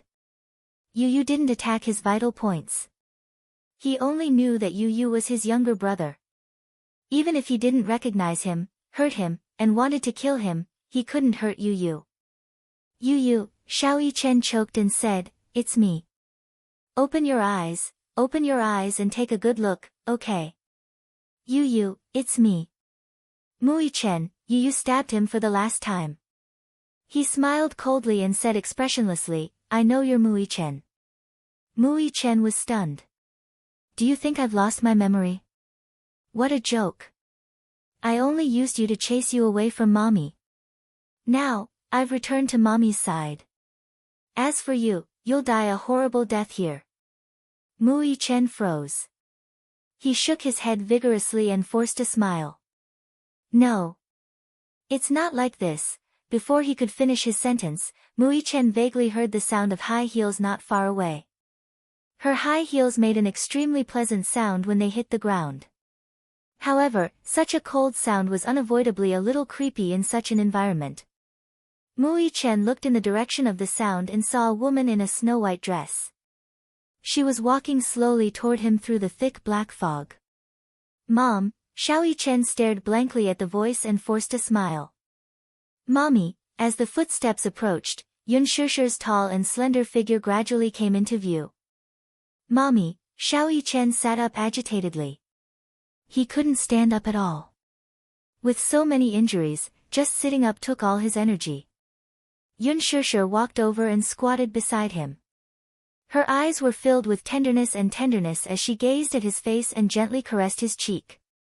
"Does it hurt?" she asked softly, with a touch of soothing emotion. Little Yichen smiled and immediately replied, "It doesn't hurt, no?" Yun Shishir's gaze fell on the wounds on his body. She gently caressed his wounds with her slender hand and suddenly, she pressed her hand hard. Blood immediately gushed out. "Ouch!" Xiao Yichen arched his body in pain and broke out in cold sweat. "Did it hurt?" Yun Shishir smiled apologetically and immediately. She hugged him gently. "Xiao Yichen, it doesn't hurt. It won't hurt anymore." Xiao Yichen smiled weakly. "Mommy, it's okay. It doesn't hurt, but you've lost so much blood." Yun Shishir hugged him even tighter and said in a heartbroken tone, "Xiao Yichen, it doesn't hurt anymore. I'll set you free." As soon as she finished speaking, Xiao Yichen felt another sharp pain piercing his heart. It was his vitals. Earlier, regardless of whether it was Yue Yao or Yu Yu, none of them had managed to stab his vitals. Only the dagger in Yun Shishir's hand had mercilessly pierced his heart. However, he could no longer feel the pain now. Chapter 36:46. Sob sob sob sob, he suddenly cried like a child, heartbroken. It didn't matter who it was, be it Yue Yao or Yu Yu. He wasn't afraid of anyone who hurt him. Why did it have to be her? Why did it have to be his beloved mommy? Why did she have to kill him? What did he do wrong? Xiao Yichen hugged Yun Shishir tightly and cried sadly, "Why?" Yun Shishir stared at him coldly. Xiao Yichen howled sadly, "Why are you doing this to me? What did I do wrong? I'm Xiao Yichen. I'm your Xiao Yichen. What did I do wrong? Mommy, you can't do this to me, you can't." The door to the secret room slowly opened. Gong Xiaoying strode in and saw the white-robed man standing expressionlessly with a crystal ball in his hand. He silently looked at Xiao Yichen, who was sitting on the chair. At that moment, Xiao Yichen was still immersed in his nightmare. He kept shaking his head as though he couldn't believe it.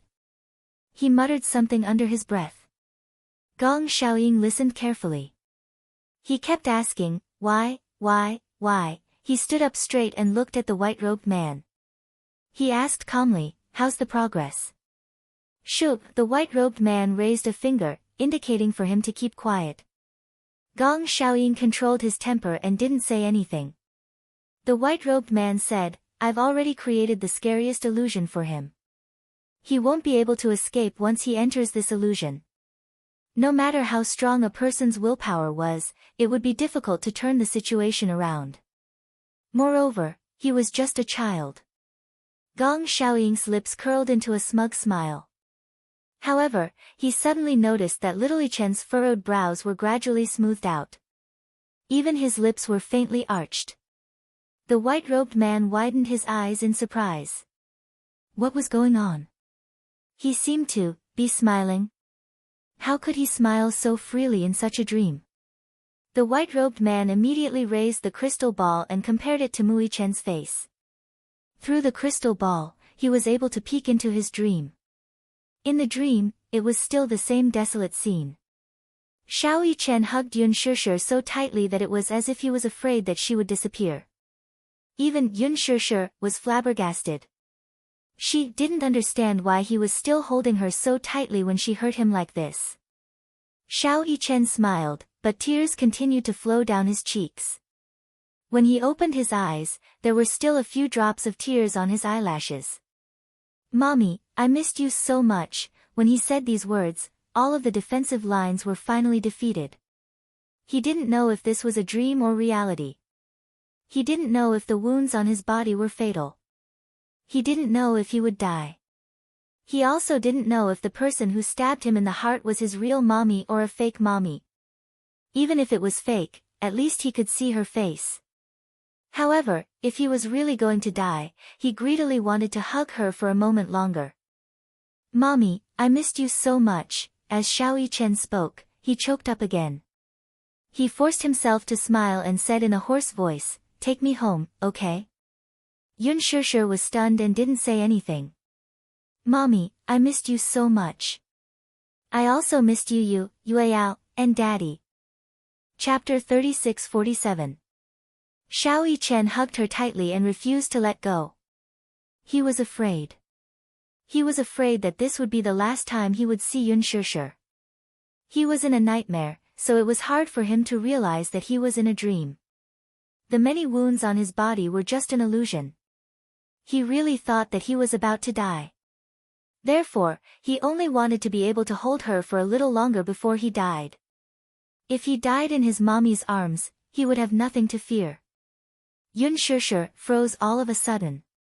Yu and Yueyao, too, froze as if they were frozen in time. These three figures were all illusions created by the white-robed man. All of their actions were under the control of the white-robed man. They were frozen because the white-robed man did not know how to proceed with the hypnosis. He suddenly realized that Xiao Yichen was an extremely difficult person to deal with. Normally, even if one had extraordinary willpower, one would lose all hope and trust in life because of these cruel illusions. However, Xiao Yichen's thoughts were not affected by these illusions. What did this mean? This meant that Xiao Yichen trusted Yun Shishir, Yun Tianyu, Yueyao, and Mu Yaja unwaveringly. What's going on? When Gong Xiaoying saw that the white-robed man had frozen, he reached out to push him. The white-robed man was immediately jolted awake. The moment he woke up, the hypnosis was also dispelled. Xiao Yichen slowly woke up and slowly opened his eyes. As he did so, a teardrop slowly rolled down his face. However, when he saw everything before him, he was instantly jolted awake. Tears of joy. It was a dream. It must be a dream. He recalled that the white-robed man before him was the hypnotist that Gong Xiaoying had ordered to hypnotize him.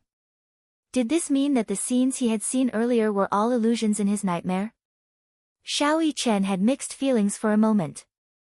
He closed his eyes and opened them again. The panic and uneasiness in his eyes faded away and were replaced by an astonishing calmness and wisdom. You want to hypnotize me? Xiao Yichen angrily said expressionlessly, you want to create these illusions to seal my memories, right? So, Yu Yu's memories were sealed under your hypnosis, right? Gong Xiaoying's eyes widened in shock. Even the white-robed man beside him was shocked speechless. What's going on? Gong Xiaoying looked coldly at the white-robed man and said angrily, didn't you say that your hypnosis skills have never failed before? What is this? The white-robed man could not accept such a failure. He had been a hypnotist for so many years, and he had never failed. Little Yichen was the first target that had not been successfully hypnotized. He could not accept this reality. How is this possible? The ice on the white-robed man's face finally broke and a rare expression other than coldness appeared. Shock, surprise, and disbelief were all present. Gong Xiaoying was so angry that he laughed. I want to ask you what's going on. The white-robed man shook his head and repeated, this is impossible. Just now, I must have been disturbed, that's why this happened. Chapter 36-48. He continued coldly, Gong Xiaoying, you don't deserve me to call you grandfather. You don't deserve mommy to acknowledge you as her father. How could you do such a cruel thing to me and Yu Yu? Let me tell you, mommy knows how you treated Yu Yu. She won't let you off. Gong Xiaoying was stunned and did not say a word. The white-robed man asked agitatedly, how did you do it? Xiao Yichen looked at him and asked, what? Don't tell me you didn't waver at all. The white-robed man's voice was soft and gentle. He sounded like a teenager and did not have the maturity of an adult man. Your mother's betrayal, your brother's betrayal, your sister's betrayal, and your father's indifference. Don't you feel despair? Xiao Yichen was silent for a long time when he heard this. Then, he curled his lips in disdain. So, you used this method to achieve the purpose of hypnotizing memories? After a pause, Xiao Yichen sneered coldly and mercilessly, what a joke. Why should I believe that they betrayed me? Xiao Yichen thought of Yun Shishir and a warm expression appeared on his face. Mommy will always be my mommy. Yu will always be my brother. Whether it's Yueyao or Daddy, they are an inseparable part of my life. Unless I die, don't even think about wiping away my memory of them. The white-robed man's heart trembled when he heard this. He did not expect Xiao Yichen to have such strong willpower. Gong Xiaoying staggered when he heard this. After a short moment of daze, his eyes revealed a trace of admiration. Very good. After he finished speaking, he turned around and left. The white-robed man looked at him with a complicated expression before he turned around and left as well. Mu Yichen was left alone in the darkroom. His chest rose and fell for a long time before he finally calmed down. However, for a long time, he did not dare to close his eyes. He was worried that if he closed his eyes, he would dream of those unpleasant scenes again. Mommy, Xiao Yichen sighed softly.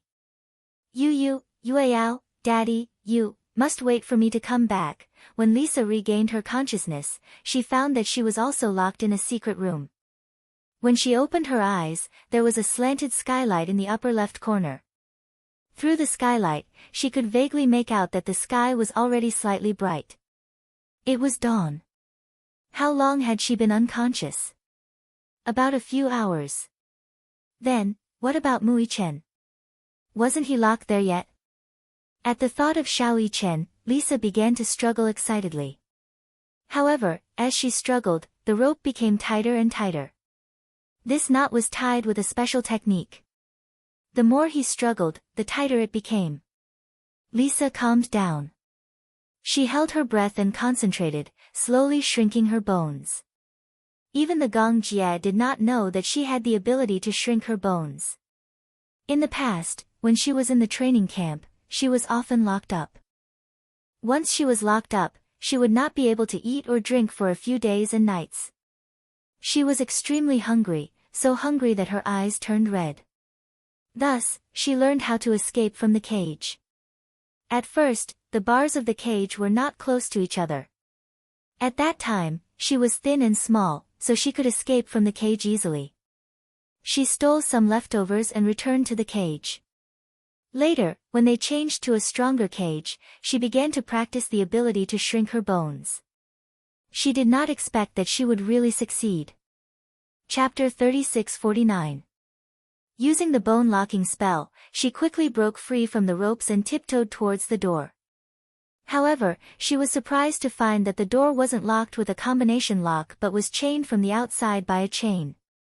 She gently pushed the door open, and when she pushed it to the limit, there would be a gap between the two doors. Her hand was very small, and when she passed through the gap, she could just touch the lock. Lisa frowned and thought for a moment. Looking around, she didn't find any suitable tools. She suddenly thought of something and took off the earrings from her ears. The earrings were made of stainless steel, and she used some strength to roll the earrings into a long iron wire. Holding the lock with one hand, she aimed the tip of the iron wire at the lock cylinder. Just as she was about to pry the lock cylinder, she suddenly heard footsteps outside the door. She immediately retracted her little hand and leaned against the door, holding her breath in concentration. Until the footsteps gradually faded away, she patiently waited for a while before turning around. Her little hand stretched out and held the lock, using the iron wire to pry it open gently. In less than 3 seconds, a click was heard and the lock was unlocked. Lisa gently placed the lock to one side and carefully pushed open the door. The chain kept loosening, and with a clatter, it fell onto the ground. She heard hurried footsteps from not too far away. It was probably the movements here which had alarmed the people guarding the door or the surveillance cameras outside the door. Her actions had been discovered. Until the footsteps neared, she couldn't care less and kicked the door wide open. She came face to face with 2 fully armed mercenaries. These 2 mercenaries were 2 of the people guarding this island. Usually, they were her subordinates. Even though Lisa was much younger than them, but when they saw her walking out from the door, they looked at each other in dismay and timidly retreated half a step. They were clear of their own abilities. Even if they were 2 strong grown men, the 2 of them together might not be Lisa's match. Lisa was young, but her ability was way above them. She was a true killing machine. They couldn't possibly be her match. Lisa swept a glance at them and said coldly, "I don't want to hurt you. Do as you see fit." When the 2 of them heard this, they were hesitant. Gong Xiaoying had ordered them to guard Lisa, and they didn't dare to defy him. However, they knew that they weren't Lisa's match. If they went up against her, they would only lose miserably. Moreover, after so many days of guarding the island and working with Lisa, they had developed feelings for each other. One of them suddenly drew out a dagger from his waist and made a cut on his shoulder. He picked a spot that could heal easily and stabbed twice. When Lisa saw this, she was a little surprised, but she immediately understood what he was doing. When the other person saw this, he immediately took out a short knife and imitated his previous action, stabbing his thigh a few times. They covered their wounds and say, "Lisa, we don't want to make things difficult for you. This is the best solution we can think of this. But, there is something you must be clear. What was the consequence of betraying Master Gong? Don't act." Lisa was silent for a moment and asked softly, "Where is Master Gong keeping Xiaoyi Chen?" Secret Room A892. When Lisa heard this, she nodded and said softly, "Thank you." Chapter 36-50. The 2 men looked at each other and sighed. They sat down with their backs against the wall and silently wiped the blood from their wounds on their bodies. They also faked signs of an intense fight. Lisa found the secret door. There were 2 locks on the secret door. One was the iris recognition technology, and the other was the password lock. Only by identifying the correct iris could she unlock the second password lock. Lisa's iris was also recorded in the identification range. However, just as she squatted down, she could not help but have some doubts. Had Gong Xiaoying already replaced the iris recognition technology? If that was the case, the identification error would trigger the alarm. Lisa did not dare to act rashly. If the alarm mechanism was activated, the security forces on the entire island would gather immediately. At that time, it would be difficult for her and Mui Chen to escape. If she angered Gong Xiaoying, she might die. She was not afraid of death. She had seen so many deaths that she was already numb. However, even if she died, she had to bring Mui Chen back to Yu Yu's side safe and sound. There was a control panel for the alarm on the 3rd floor. Lisa thought for a moment and ran up to the 3rd floor. She nimbly avoided a few infrared defense checkpoints and came to the control panel. There were a total of 2 guards guarding it. Lisa leaned against the door and made use of the metal wire to easily break through the door. Before the 2 guards had time to react, she struck them with 2 karate chops and knocked them unconscious. She immediately cut off the alarm mechanism on the island and logged into the system to investigate the iris recognition range. Fortunately, as she had expected, her iris had already been removed from the recognition range by Gong Xiaoying's people. However, in the display of iris recognition, one of them came from the guard in charge of guarding the control panel. She squatted down and carried the guard horizontally. She walked as if she was flying and carried him to the door of the secret room without any effort. She opened his eyelids and matched his pupils with the iris recognition. The first lock was quickly connected. The guard showed signs of waking up, and Lisa immediately added another hand chop. At the same time, she cracked the second password lock as fast as she could and entered the secret room. Xiao Yichen heard the commotion and looked up. When he saw that Lisa had broken through the door, he was so shocked that he almost suffocated. "Lisa!" he exclaimed in surprise, "You're all right." "Sure." Lisa signaled him to be quiet and immediately walked over. She took out the dagger on the guard's body and cut the rope on his body. The rope was very strong. Even with a sharp dagger, it would take a lot of effort to cut it. Xiao Yichen broke free from the rope and finally regained his freedom. He said worriedly, "We'd better leave this place immediately." But how could he leave? This was an extremely thorny problem. This was an isolated island in the middle of the sea. It was like a cage surrounded by the sea. How was he supposed to leave? Lisa said, "I know how to operate the yacht. There is some food and fuel on the yacht. It should be enough for us to get out of here." Xiao Yichen hurriedly nodded. "Then we'll leave immediately." To be safe, Lisa continued, "We'd better inform Master Jia in advance. In case of any accidents, he can come to our aid immediately." "How do we inform him?" "The yacht should have a radio that can connect to Master Jia's satellite phone." Xiao Yichen nodded. He admired Lisa's calmness and decisiveness. Chapter 3651. Lisa said coldly, "A normal rope won't be able to restrain me." Xiao Yichen couldn't help but look at her with admiration. "Lisa, you're amazing." Hearing his praise, Lisa remained indifferent and expressionless as she said, "Now is not the time to talk about this nonsense. We have to leave this place clean." Xiao Yichen pursed his lips but didn't say anything. Lisa suddenly said, "Leaving this place may not be so simple. Are you mentally prepared?" Xiao Yichen nodded vigorously. "Of course. Even if I die, I will return to Mommy's side." "Don't mention the word, die," Lisa said unhappily. "I promised Master Jia that I would protect you. Even if I have to sacrifice my life, I will send you back to Yu Yu's side." This was Lisa's show of loyalty. Xiao Yichen's heart skipped a beat when he heard this. He asked worriedly, Then what about after I go back?" Lisa raised her eyebrows. She didn't understand why he asked that. Xiao Yichen asked anxiously, "After I go back, do you still intend to return to Hurricane?" Lisa was stunned. She nodded and said, "Yeah. After I send you back to the Mu family, I will return to Hurricane." "Why?"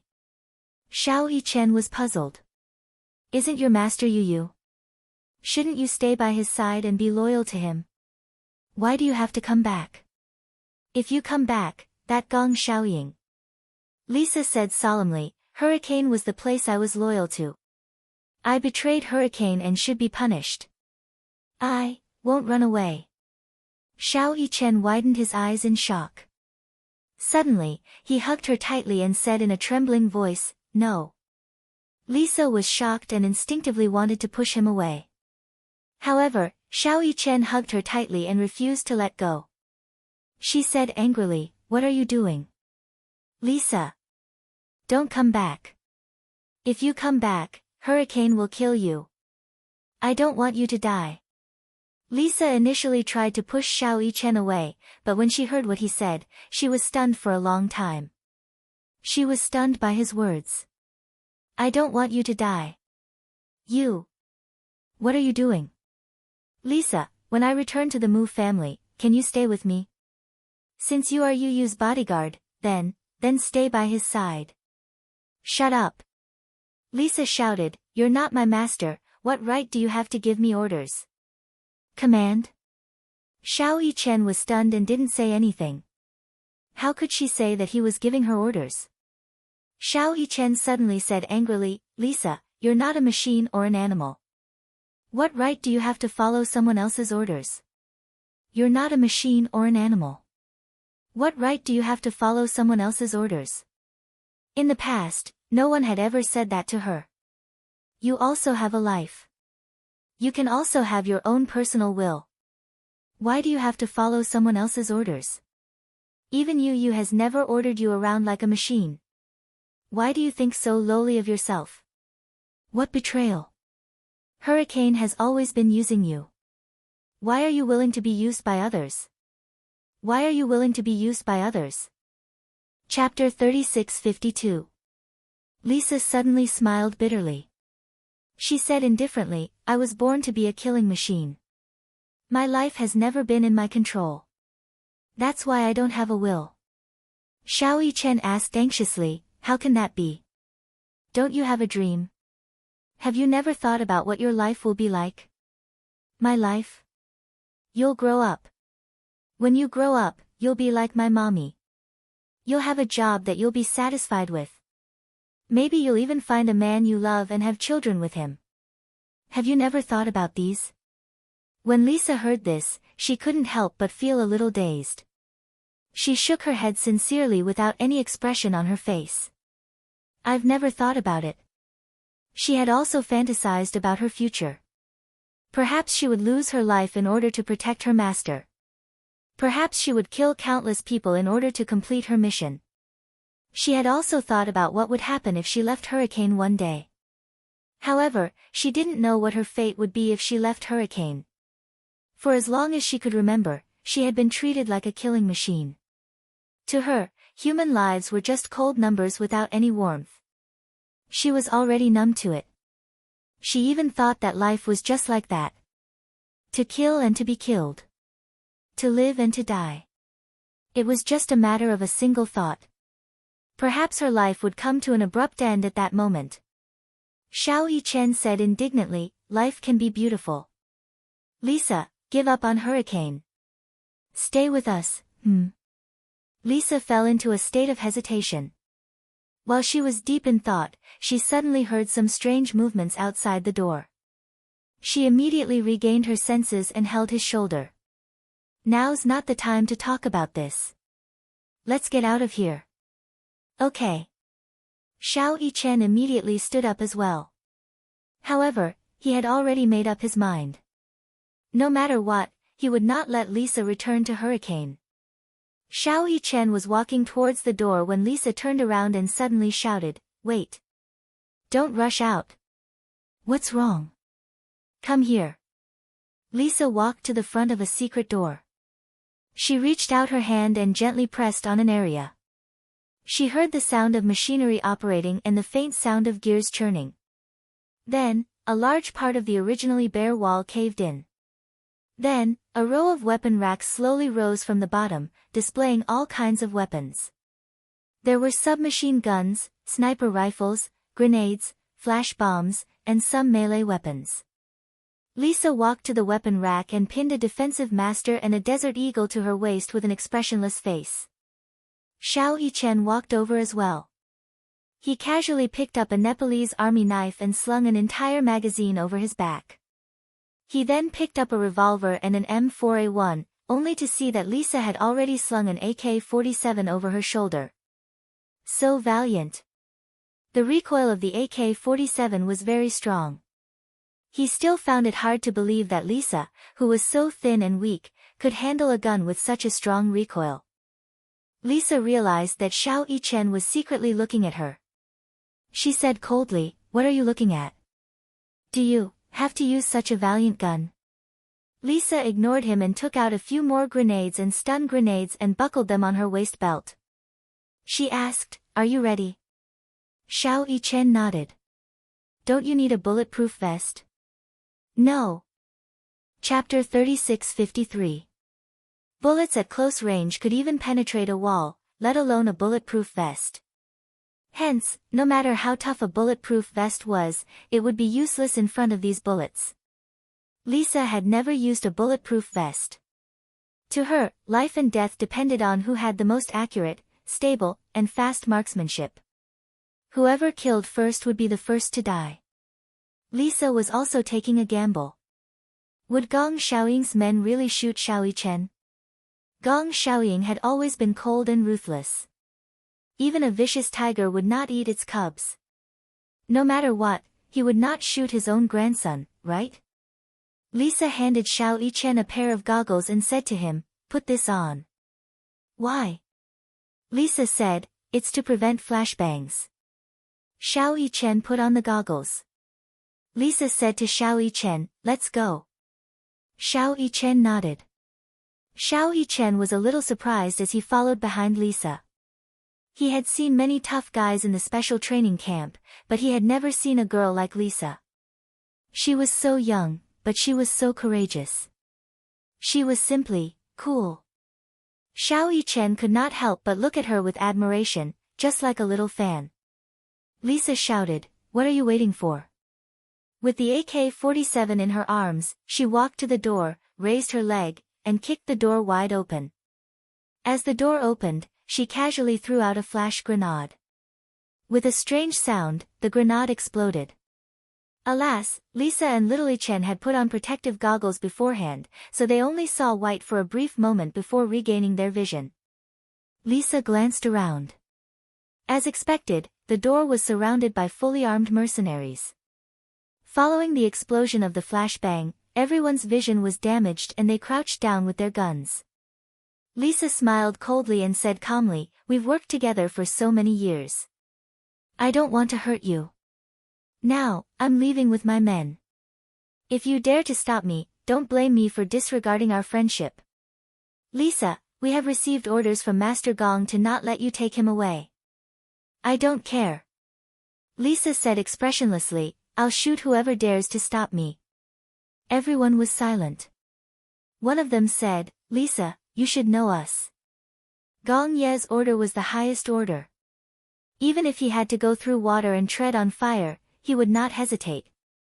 "Even if we die, we must fulfill our duty. This is our mission." "What a great mission." Lisa nodded her head in satisfaction. She pulled the trigger and aimed at the mercenary's thigh. Bang! She fired. The bullet penetrated the muscle of his thigh. The man groaned, but he didn't show much pain. Lisa turned around and said to Xiao Yichen, "Follow me. I'll take you out of here." Xiao Yichen didn't think much of it. "I can get out of this place even if I'm alone. Don't worry about me. Just take care of yourself." Lisa didn't say anything and rushed toward the end of the long corridor. Xiao Yichen saw Lisa turn a corner. Then, he heard the sound of gunfire from an AK. He was slightly startled and immediately rushed over. However, he saw that Lisa was safe and sound. Only the mercenaries who were lying in ambush in the corner were all hit by the bullets. He was shocked, but only then did he realize that Lisa didn't hurt their vitals.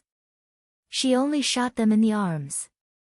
In the end, Lisa was still a person of friendship. She didn't kill them all because of their friendship. Chapter 3654. Based on her abilities, she could have killed her way out. However, she did not go all out and gave them a chance. These mercenaries knew very well that Lisa had the ability to kill all of them. However, she only shot them in the arm. Firstly, it was to remind them that she had shown them mercy and hoped that they would show them some mercy.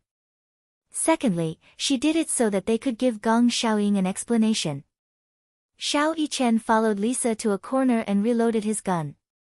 He initially thought that they would have to kill their way out if they wanted to leave this place.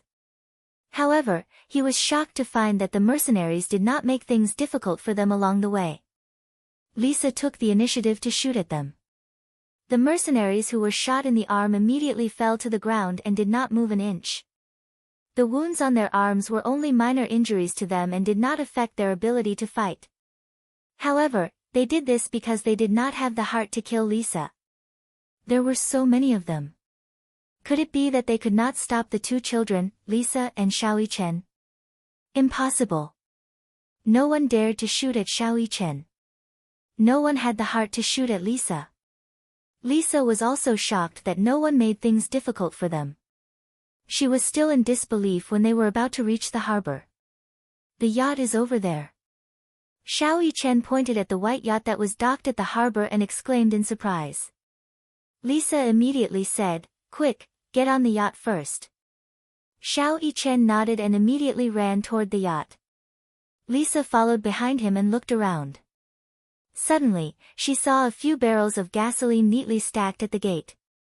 She immediately walked over and picked up 2 barrels before catching up with Xiao Yichen. Before boarding the yacht, Lisa spread the gasoline evenly on the surface of the sea. When they boarded the yacht, Xiao Yichen and Lisa looked at each other in dismay. Lisa asked, "Do you know how to operate a yacht?" "If it's not too complicated, I do." "Are you sure?" "Yes." Lisa immediately said, "Then you go ahead and start the yacht. I'll stay here and guard it." "All right." Xiao Yichen immediately snuck into the cockpit. First, he glanced at the dashboard and central control panel, only to find that they were all in English. His English wasn't very good. This put Xiao Yichen in a difficult position.